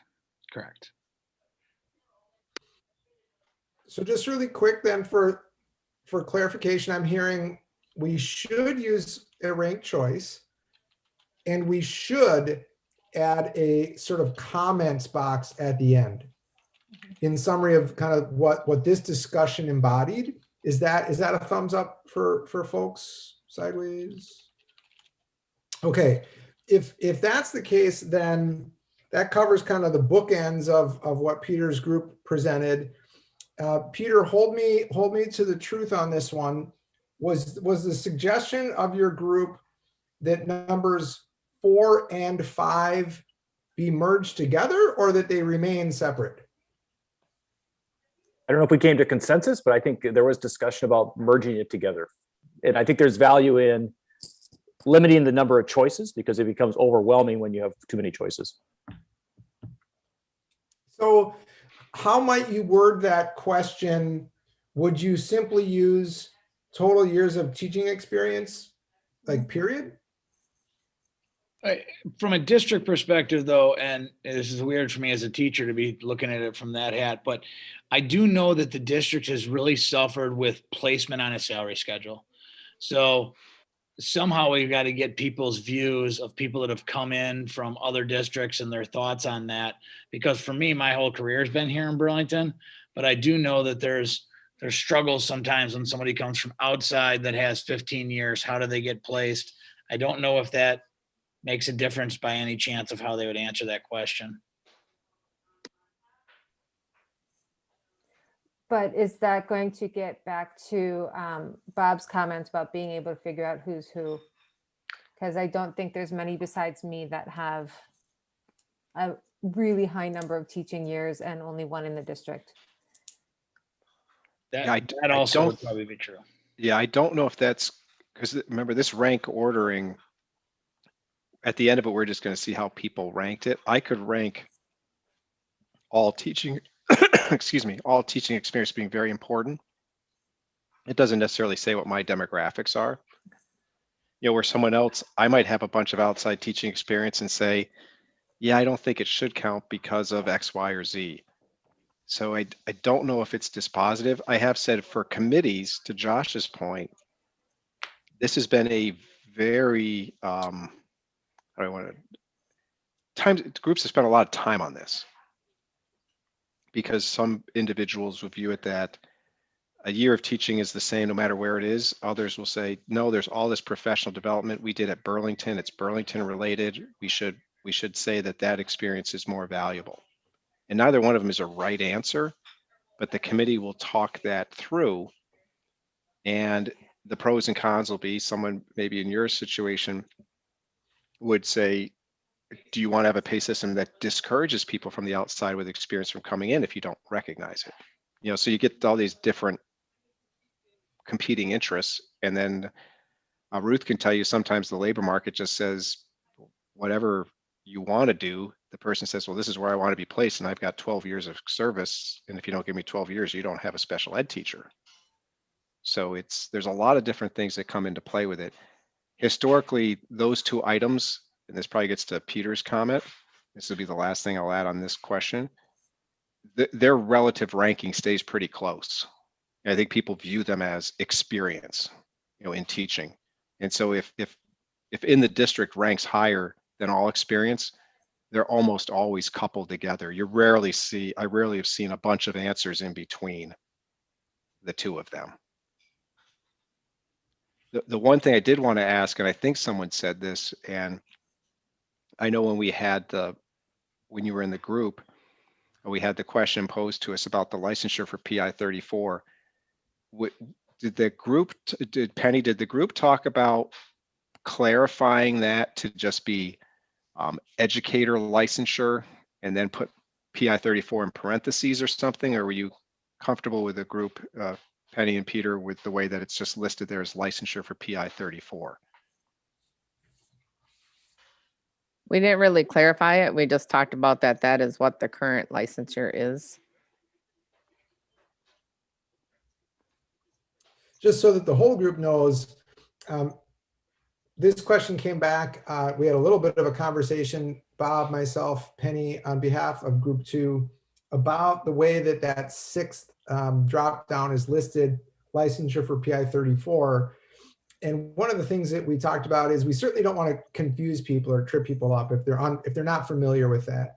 So potentially the recommendation from the group, when Peter was going through and kind of talked about, you know, yes, this changes frequently, but do we want to ask this question differently? Do we want to just simply say, you know, as you list what is important to you, how much does educator licensure matter to you?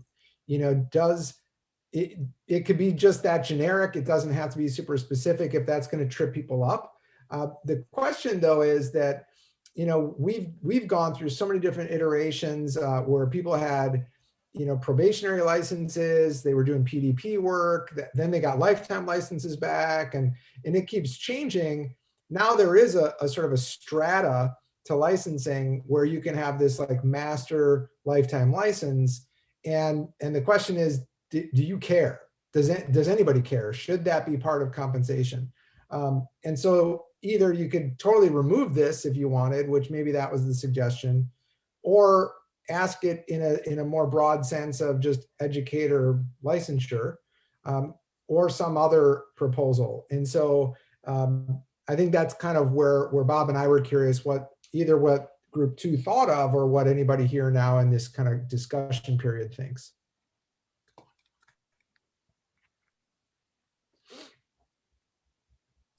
I guess I'm curious if anyone in this group feels like it's valid. I've heard what I think Josh made the point, and someone else shook their head. They didn't licensure doesn't matter to them. I advocate again keeping it simple and limiting our choices. If it's really no one in this group of 25 feels it's important, let's get rid of that option.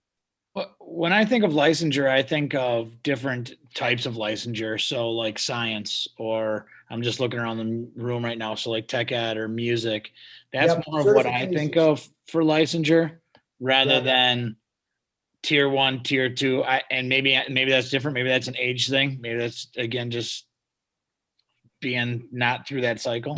Yeah, I'll be honest. I have no idea. I'm assuming I'm tier 1. That would trip me up. I'd be like, what is that?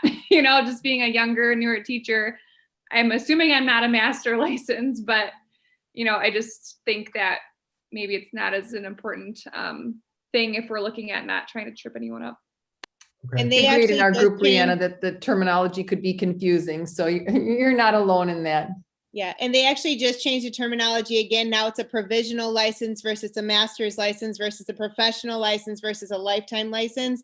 So I think we could be getting in a game where you confuse a lot of people depending upon what era they're in with their license. So.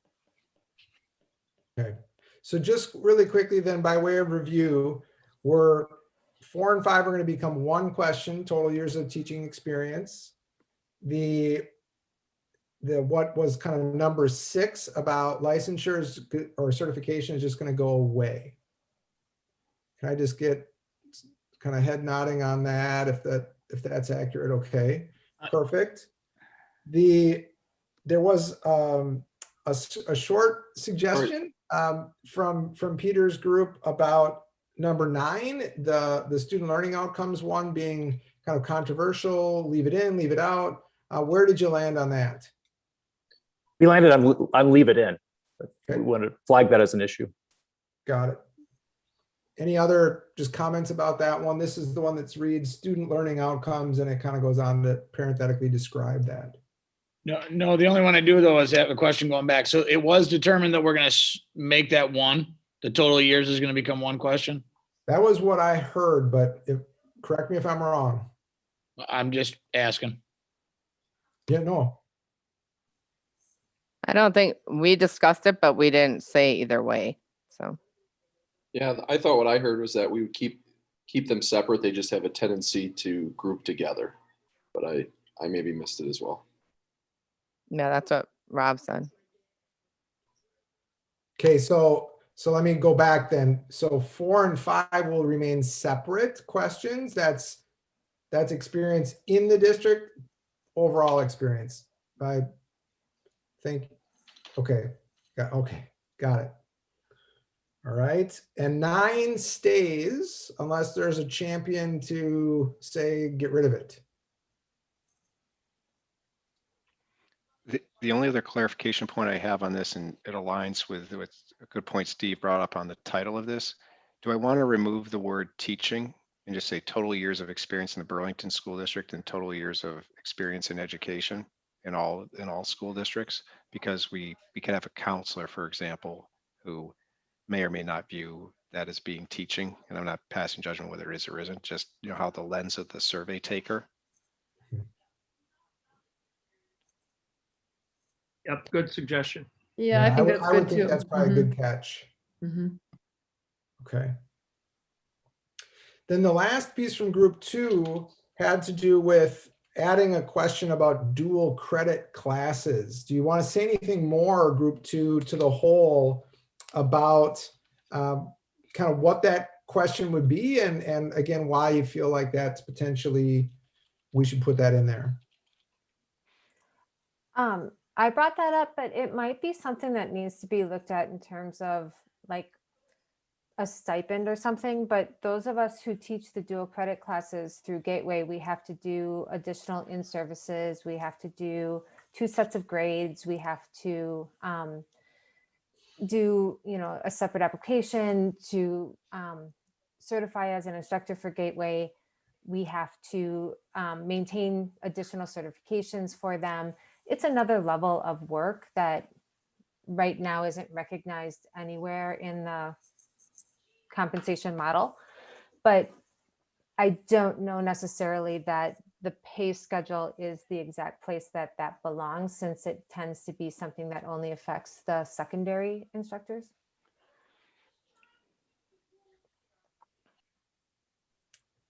Kind of thoughts from the room on that?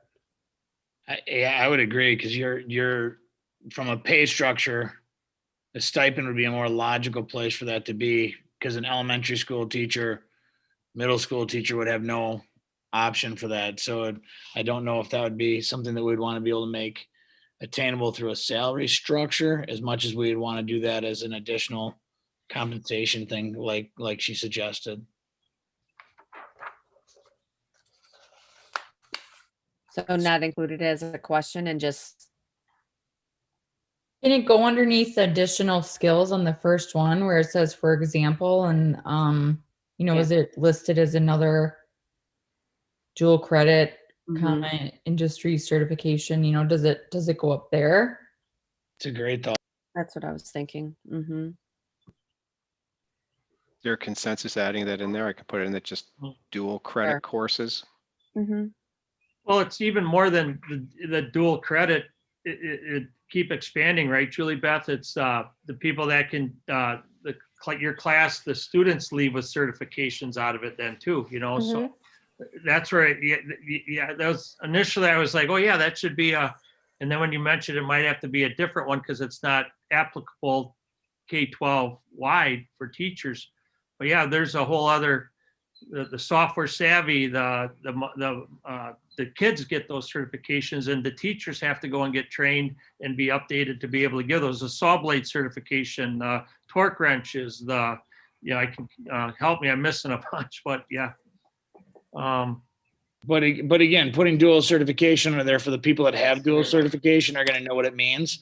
Yeah. What I worry is if you make it its own thing, it's going to look significantly less in a drop-down box, because automatically it's not going to apply to 180 staff members.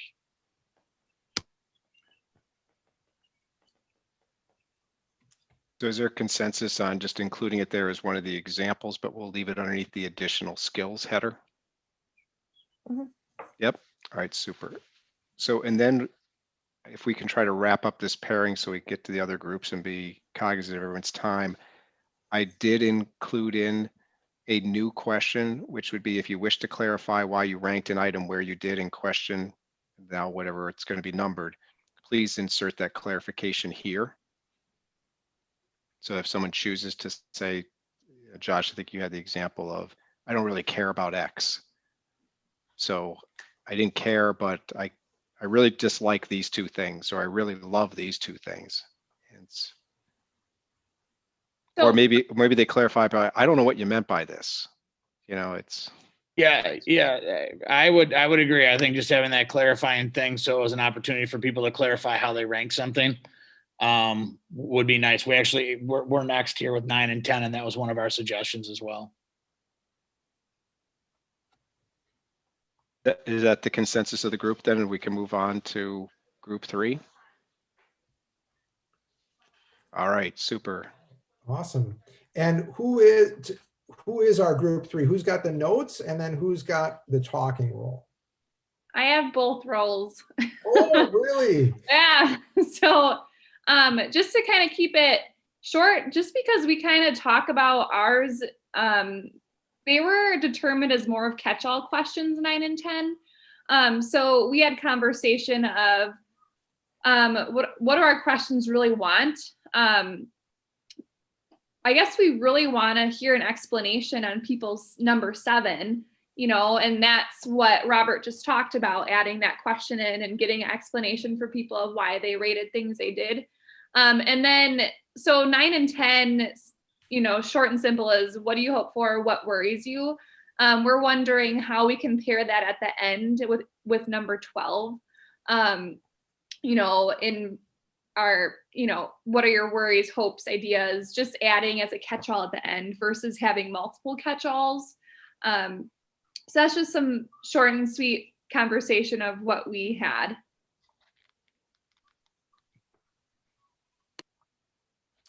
So Brianna, would your group leave 9 and 10 kind of as is?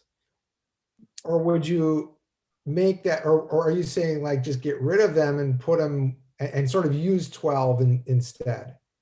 Yeah, I think our conversation was getting rid of them and then just using 12 as the spot where people could put their hopes and worries and ideas in as at the end.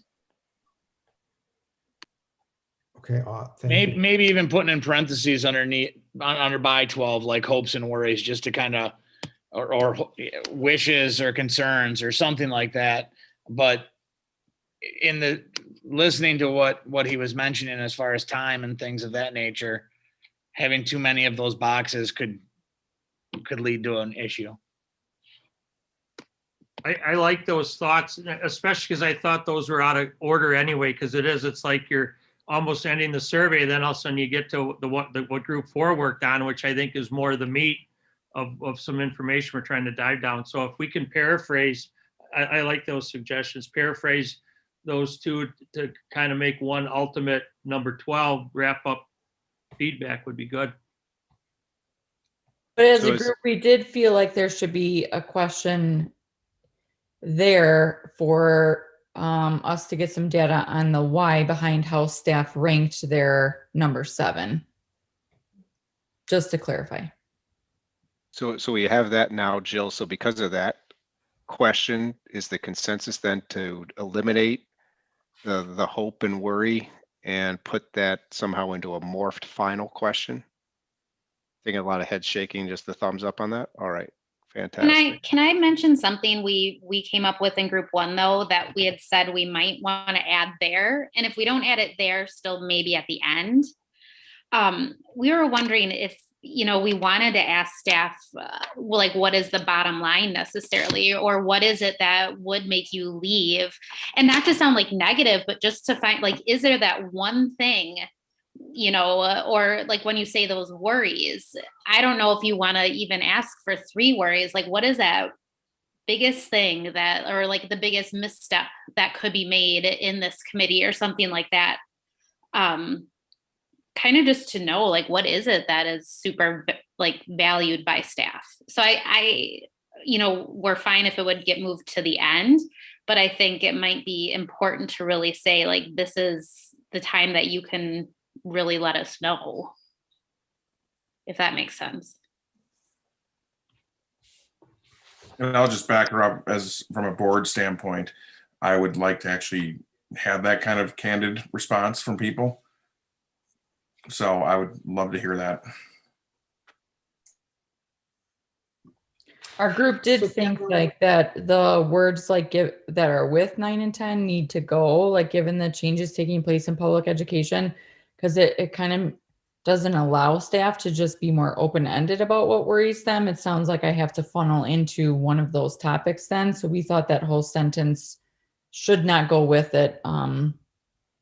If and however it gets worded at the very end. Okay, so for now, I'm going to take those out, and then we'll do some wordsmithing with the final question. So we just kind of have that on the side burner for a moment. Because that will push us to group 4, which is numbers 11 and 12. And I think, as Bob pointed out, kind of to be respectful of people's time, the dialogue has been fantastic. And I know that potentially somebody will need to leave if we crest past 7:30, which we will, I'm sure, here at least a few minutes. But if you can hang with us, that'd be great, so that we can get through to the next two questions.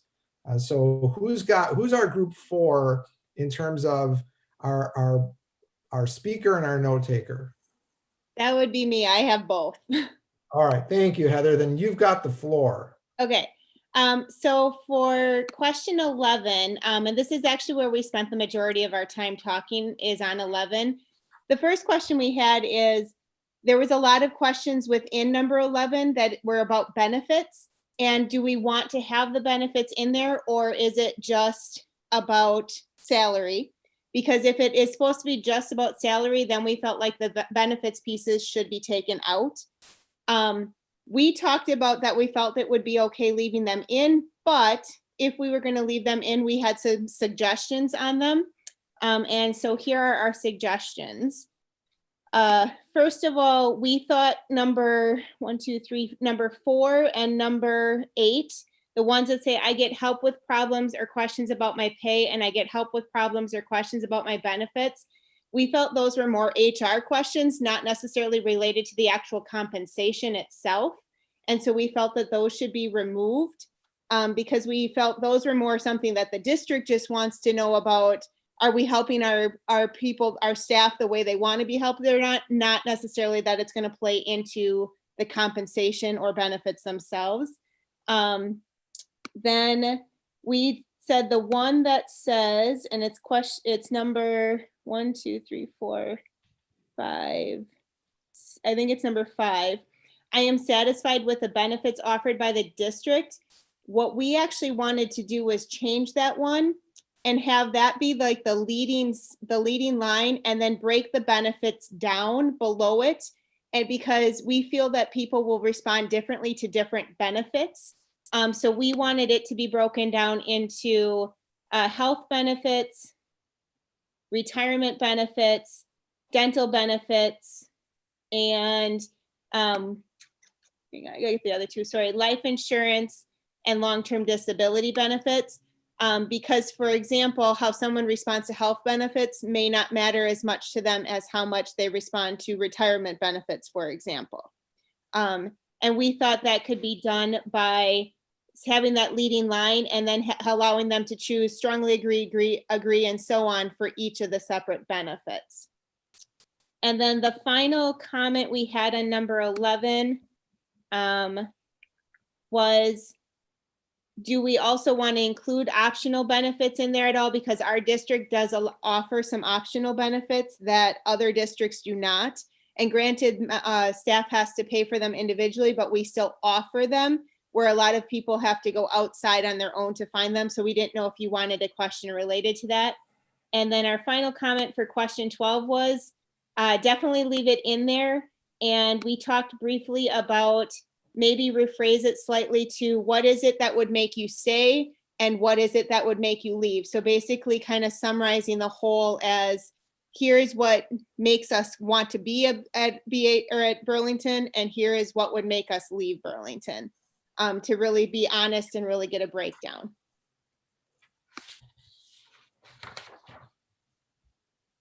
And that is it. Good summary, Heather.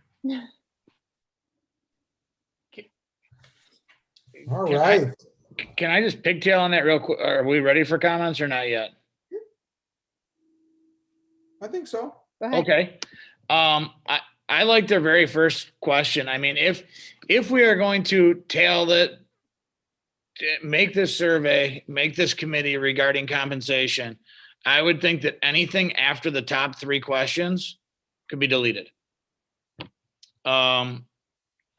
Because otherwise, again, we're going down this rabbit hole and people are going to be assuming that we are going to be dealing with issues that we're not going to be dealing with.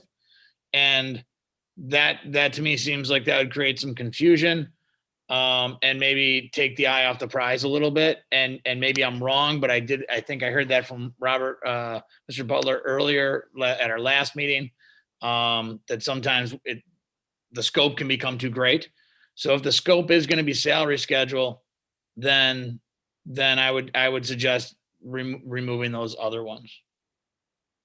to add to what Josh says, you know, the question right after that is kind of our catch-all final question. If we're asking them about benefits right before that final question, you know, we might not get as meaningful answers as we want, you know, specific to salary. So again, just reiterating kind of what Josh was saying. And that's actually what we spent our beginning discussion on, is whether the benefits should even be in there or not. That was our opening. I think Burles is the one who actually brought it up, is this what this is about, or is this about the actual pay scale, the salary? So is there a consensus to do what Heather, Brianna, and Josh mentioned there about potentially deleting those benefit related questions and the one about the, what we'll call the HR feedback, and just going with the 3 salary related rankings, for not rankings, the Likert scale for the first 3? Thumbs up. Yes, it's fine. Thumbs up. Okay, that, all right. So I'll take those out. If Ruth, if you ever want to do a benefit survey, we really broke this down well though. So if you want it for a later time.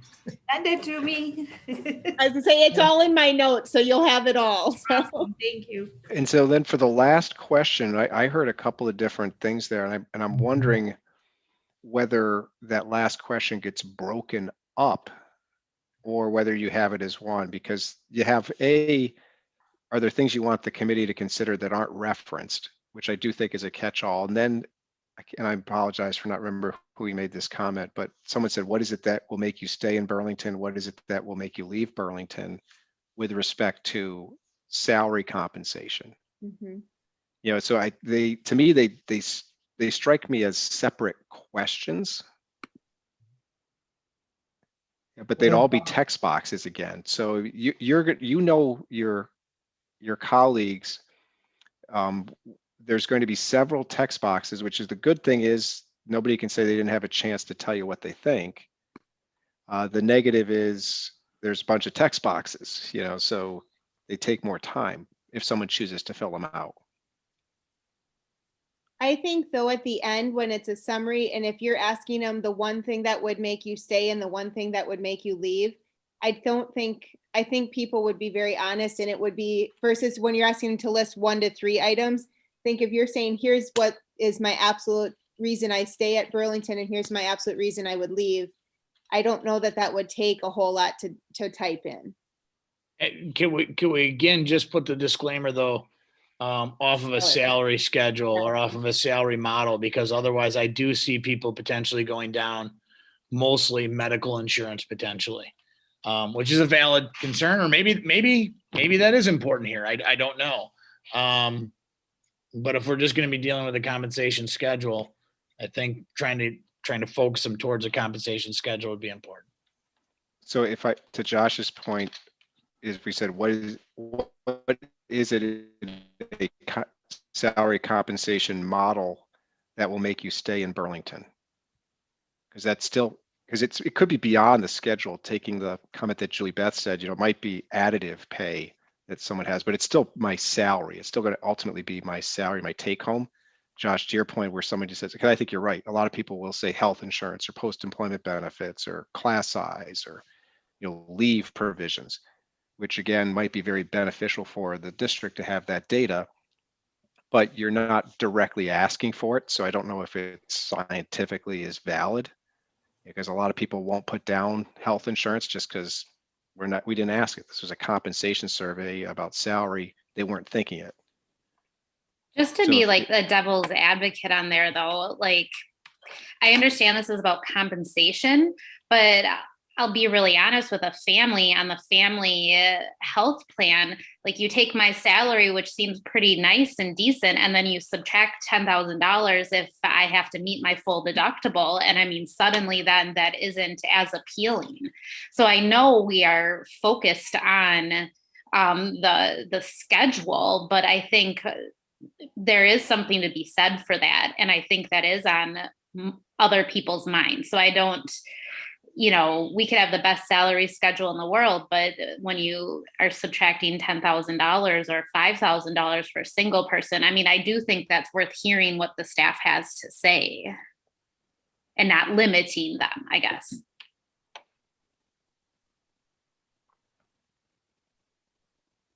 Yeah, we had a hard time separating the two. So we said, if the purpose of the survey is to truly only get what people feel about the salary, then that's it. But we said it is very hard to separate the benefits and health insurance benefits, salary, and plus we said retirement, and we're not sure if everyone understands all of their benefits, which is then what we spent time really discussing and sharing. So does the parenthetical on this last question or questions have to be something that says, salary or other items that impact your salary? Because I guess, this committee's focus, yes, we're talking about compensation, but to Catherine's and others' points here, these other things that are deducted from pay, they affect your salary very clearly. And so is there then potentially a way for us to word kind of that final question in such a way that as people talk about this is my hope, this is what gets me to stay here, or this is my worry, this is the reason I would leave. Is there a way to word that? Although I think we just lost Bob. Is there a way to get Bob to word that so that it sort of allows for people to explore, because it's a narrative anyway, and talk really about compensation, salary, but in a way that potentially addresses if somebody wants to bring up, as Brianna did, or as Catherine just did, that, hey, yeah, this deductible is eating away at my salary, and that's a worry, or that's something that ultimately would cause me to leave. I don't know if that makes any sense, or if somebody could articulate that better than I. Could we say something about, like, when we word it, talking about take-home pay? I mean, maybe that would be a way to do that, because when you think about, I have to put this much money into my HSA and this much money goes to WRS and this much money, so when you're looking at what's actually on the salary schedule, by the time you take away all of that stuff, it's a smaller number. So maybe that would be a way that you could phrase it somehow when you're talking about take-home pay, because then that could lead into the whole, I've got a $10,000 deductible and, all of those kind of things. Sure. Yeah, I think, Dana, to your point there, we could, parenthetically, but behind the hope or the worry, we could say, quotes or parenthetically, take home pay, things that that affect you in that way, because it's salary, it is your salary, it's what you're making, but it's affected by all these other things. So that would make sense to me, but I don't know if others want to chime in on that and give some direction, or if we just want to go with something like that. Can I add my 2 cents? I'd like to see it more open-ended. I really like to know, as a school board member, what are causing our staff to either be retained or look for other places to go. And I understand this is a salary survey, but I think that's a huge question, and then give people a chance just to tell us whatever reason it is, what's most important. So Peter, would you say to word it in such a way as like, is there a singular thing that gives you hope or would cause you to stay, and just not even try to define what that might be, and just leave it open-ended? And then the same for your greatest worry or the item that would cause you to depart. That's my preference. And I think we're getting a lot of salary data in the previous 10, 11 questions we're asking. But as a school board member, I really want to know the answers to those questions and see what the data comes in at. And Taylor, does that fit with what you were mentioning earlier about wanting kind of that raw reaction? Yeah, exactly. Okay. If that's the case, is it worth putting back in the benefits questions back into the Likert scale? Because the purpose of taking them out was that it was going to be salary schedule stuff. So if we're going to have that open-ended, is it worth having it in there, or is it not? Robert, from your experience in working with other school districts, does this conversation naturally go towards benefits and not just the actual salary? I mean, it depends from district to district. Oftentimes, what I've said to school boards is you're either in or you're out on it. Because what we don't want to have is the committee the whole time thinking we're coming up with this great thing, and is the board going to pay for it by changing the health insurance plan or reducing post-employment benefits or something like that? Because then it's just robbing Peter to pay Paul. Some districts already have a standalone health committee. They do their own thing. Others have said up front, it's compensation in the aggregate. So that's really a call for the mission that the board had for the group, but to where we all know they're relatively intertwined, and I don't know if that was who it was who made the comment, so I apologize for it, because some of you have your full name, some have initials, so I apologize for that. But the take-home pay is obviously relevant, because not just the take-home pay, but the provider network on health insurance. So health insurance can open up a whole slew of issues that, facially the district might pay the same premium, but your provider network changes, your co-payments change, or you have an HSA or an HRA. So that's a huge topic. At the same time, from a board's perspective, if a bunch of people say, yeah, there's a single item to make me stay in Burlington, it's our health insurance or post-employment benefits, I can see why that's valuable for the board. It's just a question, is it piggybacked into this survey or not? Because this survey all the way up into that point has been salary, salary, salary, salary. Did we get a directive from the board if this was strictly salary, Steve?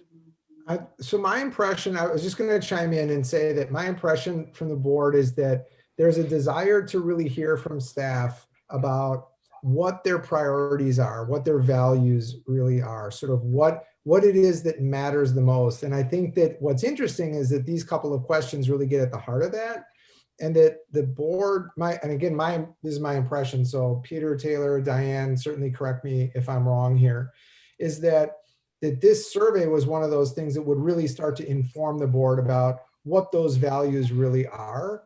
And so, hearing this conversation makes me think that I do think, that this committee's charge, if you will, is to really talk about kind of salary and compensation and what that looks like. And perhaps as we get toward the end of this survey, it does make sense to add those few questions in on number 11 and let that ride with those few questions about benefits, and then to see how that impacts people's answers at the end. That might influence the work that lies ahead for us. I don't know, because we've not asked these questions previously. So I don't know if Diane or Taylor or Peter want to comment on that, sort of from their view as sitting board members, knowing that these are three individual perspectives, that the entire board is kind of waiting to see what this group really does, I think, before providing too much of their own kind of input. When Robert met with us as a board, we were going over the parameters of just what we wanted to, what the focus of the compensation committee would be. And I remember that we talked about that. Is it going to be salaries? Is it going to be benefits? Is it going to be both? And it seemed like it was going to muddy the water if we wanted to try to do it all, as I recall. And so I do like you said, having this as one of the final questions where people can respond and speak to benefits. But unless we're really going to look at benefits and make some changes, I think questions that refer to it are going to be confusing. So Diane, would you say leave 11 without the benefits, but kind of leave the last one sort of open-ended?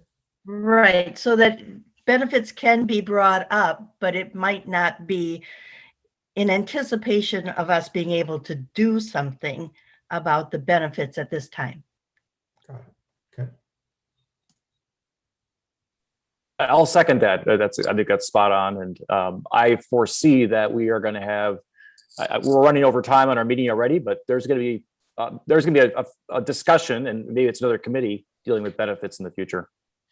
Now, just to one point of it, when we say a single item, do we want to put some bumpers on that, so to speak? Because someone could come in and come up with something, and maybe we don't care, that's completely different from it. They put in, this curriculum is going to make me leave the district, or this curriculum is going to make me stay, which, for the compensation committee, it's okay. I mean, maybe that's helpful for the board, but I don't know what the compensation committee does with that. So do we want to at least lead them a little bit to, is there a single compensation item?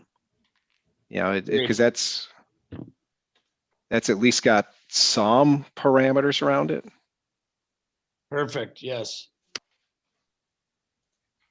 And then we would ask that question, is there still consensus around the notion of asking 12, almost like a 3-part, like what's the thing that you are hopeful for that's going to keep you to stay? What's the thing that worries you that you might leave? And then what have we not asked you, basically?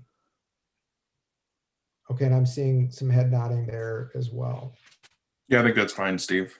Okay. And Bob, did you capture that little bit then at the end, those 3 pieces? Yeah, I've got those. Okay. Let me just ask the room before we then kind of close out. And again, I apologize that we're just slightly over time. Anything that we're sort of missing in here or that we didn't get to capture, I feel like we've gone through pretty methodically and probably caught it, but just want to kind of look around and make sure I'm seeing, kind of smiley faces and people feeling good. Like, yep, we got the survey where it needs to be. Did you and Bob see the chat? There's a couple comments and questions in the chat. Just want to make sure that they were all addressed before we close out too. Demographic question 1, specials and to say. Yeah, I put that one in, so Okay. I've got that. Exit surveys question was there, and the answer yes. Not as consistently as perhaps data with fidelity would be, but there have been attempts from time to time to do exit surveys. I don't know if anybody else, like Ruth, if you'd want to speak to that, or Connie either, but I don't know that we have a great data pool of exit surveys, if that's a fair statement. I agree, that's a fair statement. Okay. There have been years we've done some, and then there's been a lot of years we haven't. Okay.